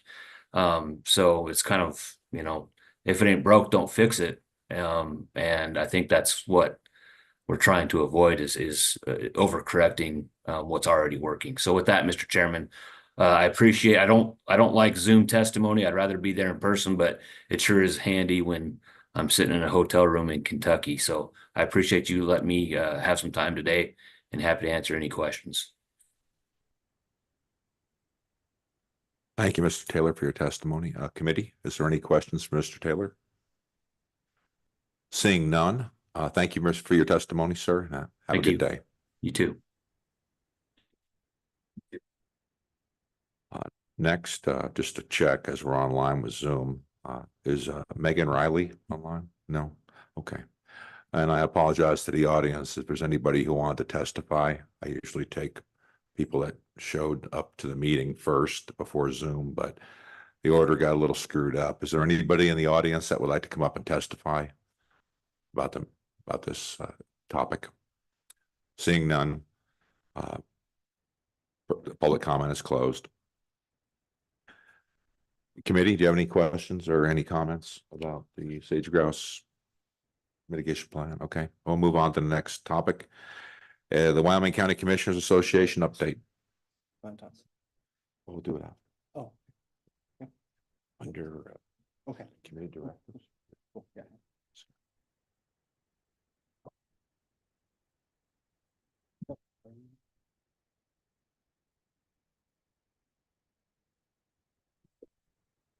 Good afternoon, Mr. Chairman, members of the committee. Again, Jeremiah Riemann with the County Commissioners Association.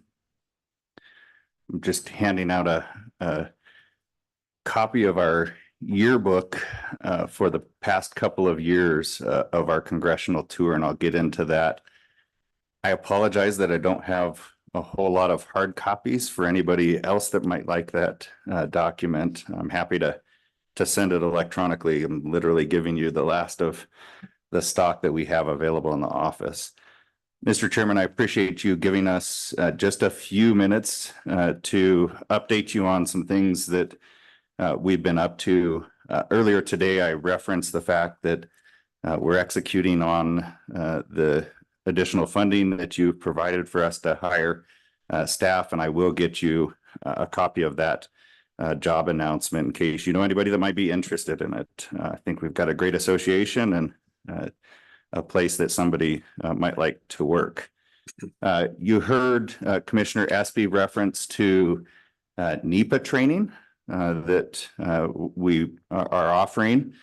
And just roughly a month ago, we hosted a NEPA training with the support of the governor's office and financial support from the State Forestry Division.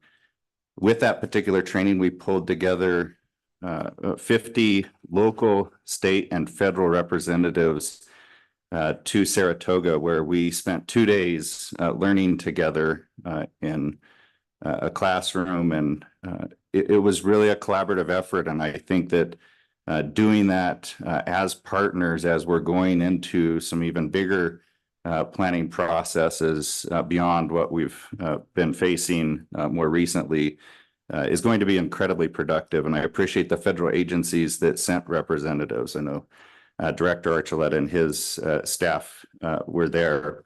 We'll be hosting an additional one this fall with that same cohort as we continue to build on things, and there'll be a third one that'll happen next spring.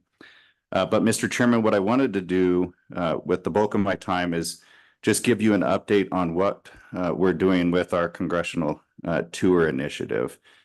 We started that 2 years ago with a 5-year plan for this initial run of that particular initiative. And so the initiative is really focused on bringing 15 to 20 congressional senior decision-making staffers from diverse geographical and political backgrounds to see Wyoming firsthand. The split on that group is always at a minimum 50% Democrat, 50% Republican. And frankly, if we have to lean in one particular way, we're going to lean towards Democrats from congressional districts that really have no knowledge of Western life and our culture, our communities, and the things that drive our economy, but sit in important positions that can dictate parts of our lives. So we are very deliberate in ensuring that we have a strong cadre of Democrat representatives. We do as well have one staffer from each of Wyoming's congressional offices, whereby we actually pay for those 15 to 20 staffers for their trip to Wyoming and the tour. Wyoming's congressional delegation has to pay for their staffers to come and be a part of this. Staffers travel regions of Wyoming, visiting areas, highlighting issues that are important to state and local governments. And our tours are shaped by a lot of different factors, including issues that have national significance, where there might be natural resource conflicts, where we can showcase opportunities and success stories, and those where we might have a specific federal legislative request. I mentioned earlier today the Farm Bill being one of those particular areas that was important to us last year. Those staffers hear from a variety of speakers as the tour progresses through a particular region, and they've heard from state legislators, state and federal agency personnel, the governor's office, county commissioners, city officials, as well as other public land users. And we've had representatives from our ag, energy, mining, recreation, sportsman, conservation areas provide input. One thing I'll just point out here, I mentioned federal agency personnel. These staffers are often quite floored that we have relationships with these federal agencies and the people that work in them, and that we are doing good things and happily working with one another, because back in DC, they're so isolated from one another, either politically or from the administration. So it's in a lot of ways, it's a very, it's eye-opening to them, but a very positive thing to see that we can collaborate on things. Tours take place, of course, in one part of Wyoming each year, but we endeavor to make sure that statewide relevant topics also come up in this.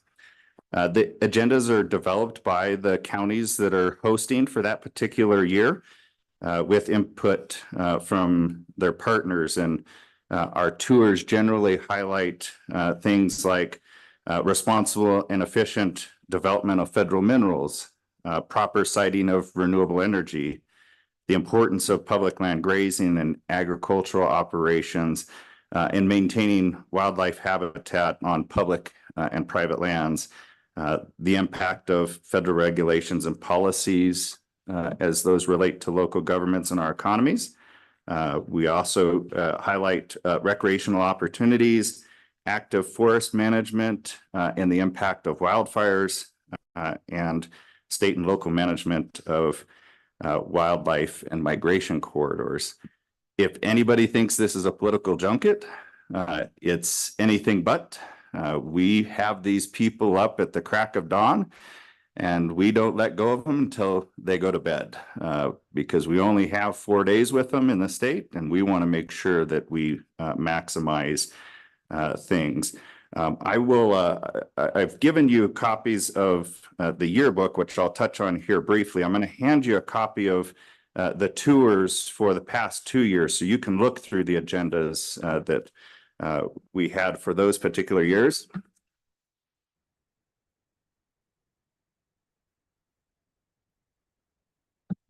We're in the planning process for our current tour, which will be in Western Wyoming here. I just looked through the 9-page planning document for that particular tour that's coming together.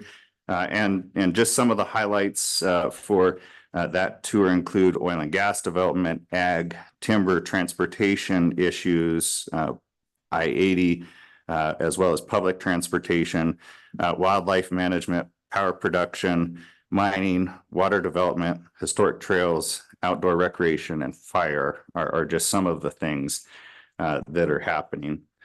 Our first tour, as you can see from the materials that I've given you, occurred in 2022 and traveled around the Bighorn Basin. So Park, Bighorn, Hot Springs, and Washakie counties helped to plan that tour, and Representative Winter got to tag along for a portion of that particular trip, so he can certainly share his perspectives on it.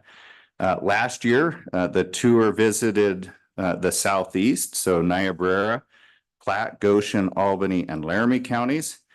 As I mentioned, this year we'll be in Western Wyoming, so Uinta, Lincoln, Sublette, and Teton will be our visit this year. Next year, we're headed to the south central part of the state, so we'll bring in Fremont, Sweetwater, Natrona, and Carbon counties, and we'll close out our 5-year plan with the Northeast, so Sheridan, Johnson, Campbell, Crook, Weston, and Converse counties.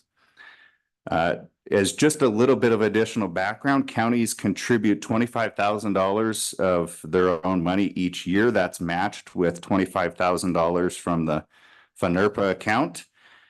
So in terms of that county money, each county is making an annual payment to a particular tour, even though the tour may not visit their county for as many as 5 years.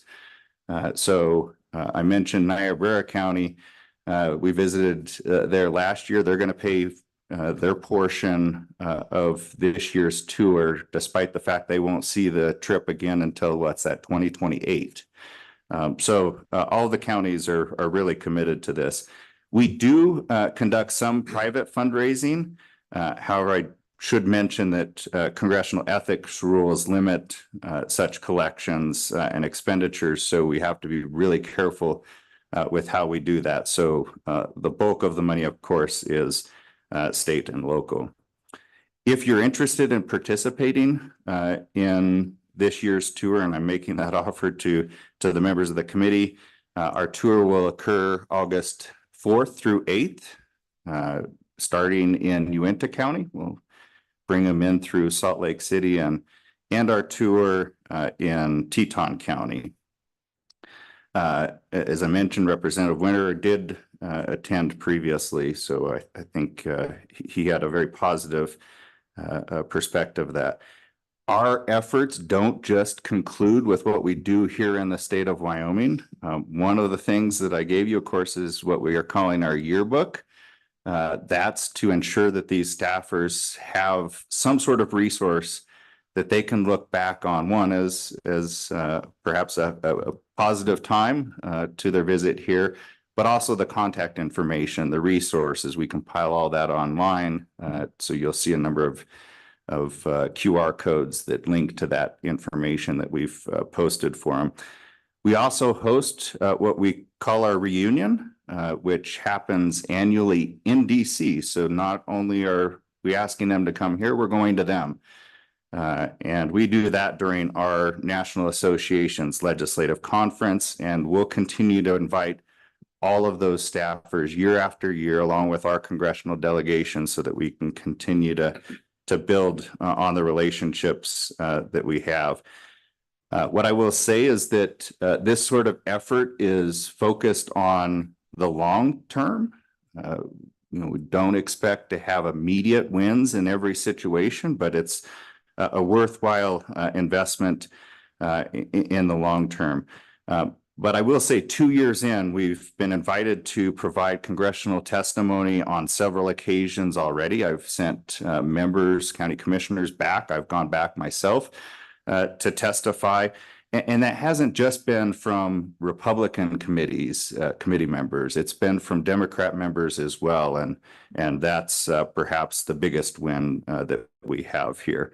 And we're getting calls as well as are the people that they've met along the way to be consulted on a variety of different issues, including oil and gas development, greater sage grouse management, and wilderness study areas and the future of those in Wyoming. So with that, Mr. Chairman, I just wanted to keep you in the loop on something that you're helping to support and that we think ultimately is providing dividends now and will certainly into the future. And with that, I'd stand for questions. Thank you, Director Ryman. Any questions for the Wyoming County?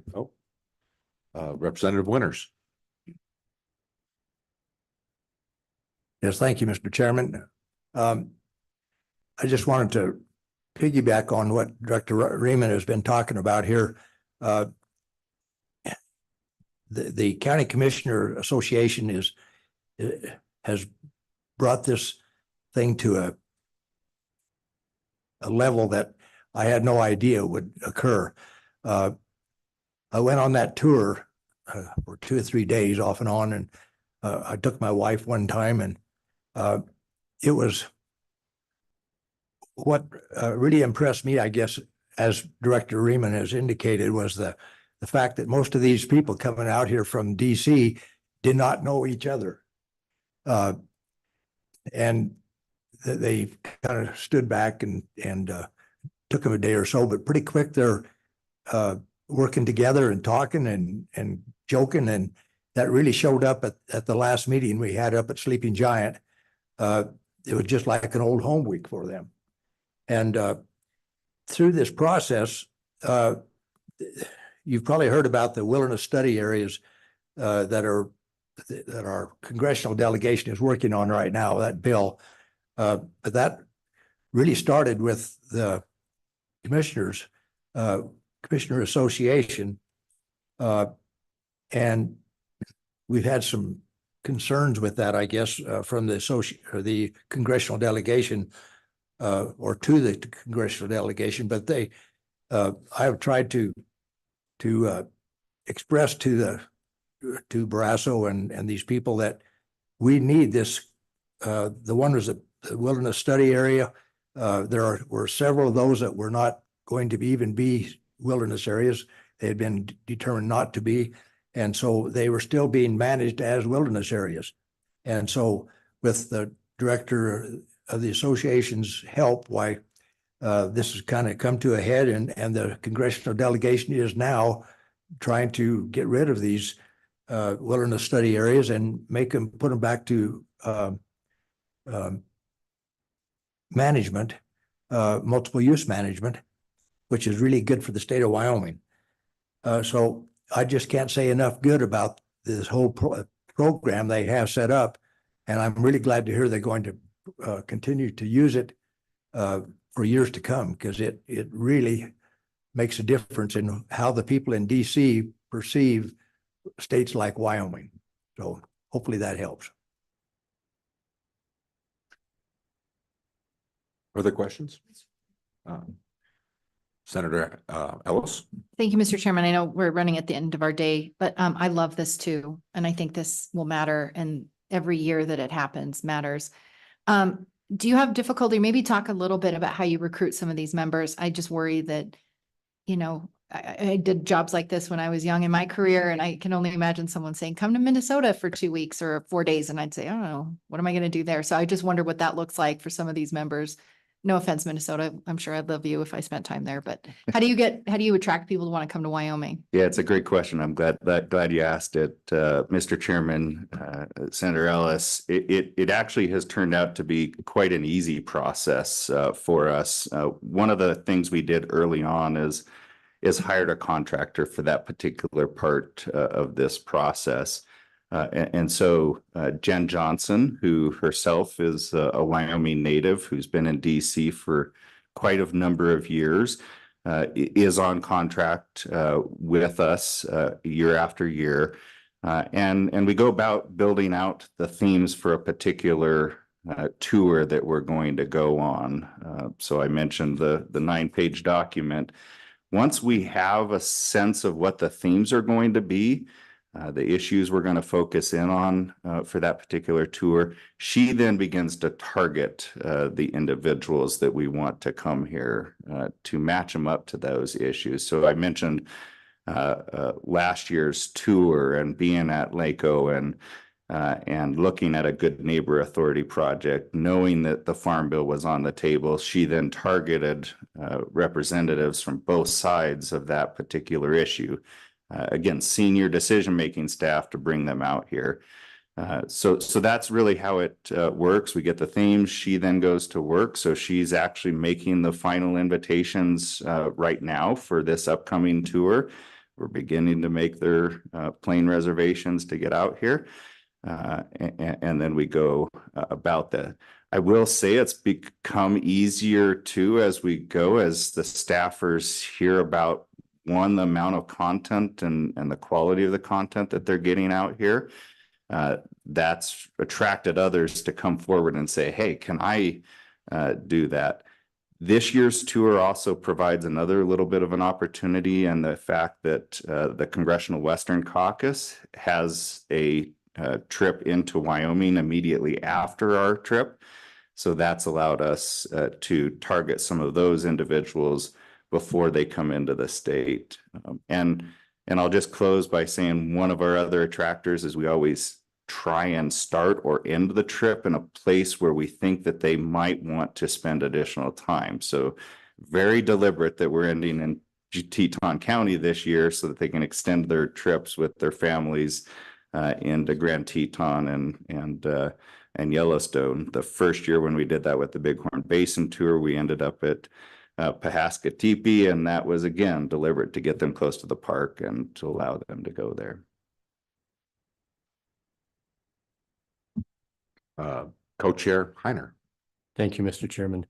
Director Riemann, as you make your plans for western and southwestern Wyoming, I'm sure you've already got that theme underway, but Colorado River is important in this part of the world, the water, and also the mining, Trona mines. I hope that you have the opportunity to take them maybe into a Trona mine and see in that, because that is always a very enjoyable part of the tours in Southwest Wyoming. So just a little bit of an input from your point. Mr. Chairman, I just looking quickly at the tour, they will be having a conversation about the Colorado River and the compact and the current conversations around that particular issue on the second day of their tour this year. They are going to be visiting active oil and gas assets, as well as coal mining assets in western Wyoming. Next year, I expect we'll get them into a Trona mine, absolutely. So already are thinking ahead to that a little bit and getting folks excited. So absolutely. Oh, Senator Boner. Yeah, just briefly, I guess I'll say something too, since this sort of is a carry on from something that happened for years and years in Northeast Wyoming, I think through WHAM, where we bring congressional staffers out every year, and they get a chance to see some of the natural resource development, coal, oil and gas. I think even some wind at some point. And the story that we still tell in Douglas at least, is the staffer that asked, the mayor of Douglas at the time, do you guys clean this place up or what? It's like, well, we have street sweepers. What are you talking? It's like, where's all the coal dust? And so, helping, I guess correct some misperceptions from somebody who maybe's, hasn't been out here before. I think another staffer made the comment that, he's from the Bronx. First time I saw a bale of hay. I'm not sure if I believe that, but that's what he told me. And so I think that, we never underestimate the value of something like this. I know that it worked well in Northeast Wyoming, and we look forward to hosting you guys again. And I just want to commend you for the work that you've done. It looks like you've taken the ball and run with it and made it better even. And so thanks for all that you do, and look forward to seeing you in a year or two. Thank you, Mr. Chairman. Senator, it's an honor to continue. He did reference the Newey trip, the Northeast Wyoming congressional tour. They did do a trip up there for about a decade or so. It was never our intention to overstep that group. In fact, we positioned things around it, although Newey has taken a step back for a couple of years. We were very deliberate in not coming to Northeast Wyoming until the last of our 5-year commitment here, so that it could continue up there. But I will say that there are a lot of preconceived notions that exist. And the first year we took them up to the TNC, the Nature Conservancy's 10 Sleep Preserve. And many of them expressed they'd never seen the stars like that in their lives. And we put them in canvas sided tents for the night. Quite a few were scared out of their minds about bears. Every cricket that they heard kept them up all night. That was, but we got them out of their comfort zone and into places, and those are the memories that they have. And we continue to incorporate those things. But I will say, one of the most powerful elements that we didn't know this at the time, but the first year we did a float trip through Thermopolis, and we had already spent 2 days with them, cramming them full of information. Those couple of hours on the river probably were some of the most productive, because we were able to talk about those things and do it in a non-confrontational way on the river, just floating down. So that's why you see we incorporated a river float this last year, and we'll do that again this upcoming year. Just that quiet time to engage with these folks has been really powerful. Oh, Senator Ellis. Thank you. Mr. Ryman, Wyoming's the best. Wouldn't you agree? Amen. Well, can't beat that. Jeremiah, just one thing. I think the uniqueness of Southwest Wyoming and the UP corridor is the checkerboard, which is really a unique challenge for us down here, combined with PILT money, payment in lieu of taxes. That's a big deal. And I'm sure the uranium mines out here might not mind someone come by to see what they do and just how they do it. I think that's pretty interesting also, but it sounds like you're taking care of business, and you're doing things that haven't been tried before. And I commend you for that.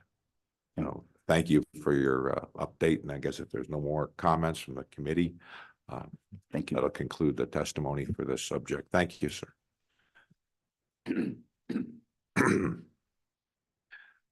Next, we have committee directives. Do we have anyone with a committee directive? Co-chair Heiner. Thank you, Mr. Chairman. Committee members, I move that we submit comments on the Greater Sage Grouse Resource Management Plan. Time is of the essence. Comment period closes in less than 2 weeks. And because of that short timeline, LSO staff has drafted just a start of a comment, and they have handed that out to you, but I don't know if we have time today to go over that in detail. But what I propose and what I move for the committee is that we allow the co-chairman to to work with staff to get this finalized based on testimony we've received today, and authorize the co-chairs to sign that and submit it within the time frame that we have. I thank you for that motion. Without objection, do I have the consent of the committee to move this forward? All in favor? All in favor? Aye. Say aye. Any opposed? Signify by same sign. Motion passes unanimously. We'll work forward on this and then circulate the document to the rest of the committee members. Thank you for the authorization. Talise and Clarissa, any additional information you will need for that from the committee, or can we work on that in the next week? Mr. Chairman, we can just work with that with the two chairmen to get that submitted by the comment period next week. Thank you. Any other action before the committee? Seeing none, before we adjourn, I'd like to thank Wyoming PBS for their work that they do to do the audio and visual for the state of Wyoming and for our folks to witness what goes on here so they better understand the purpose of this committee. And lastly, I would like to thank Sweetwater County School District Number 1 for hosting us here and their generosity for this meeting space for the last 3 days, to be exact. And I'd like to thank them very much for this on behalf of the committee. And with that, without seeing any further action before this committee being needed, I would call this committee meeting adjourned.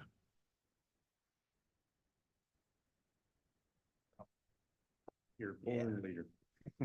I've been listening to leaders for a while. Stand strong.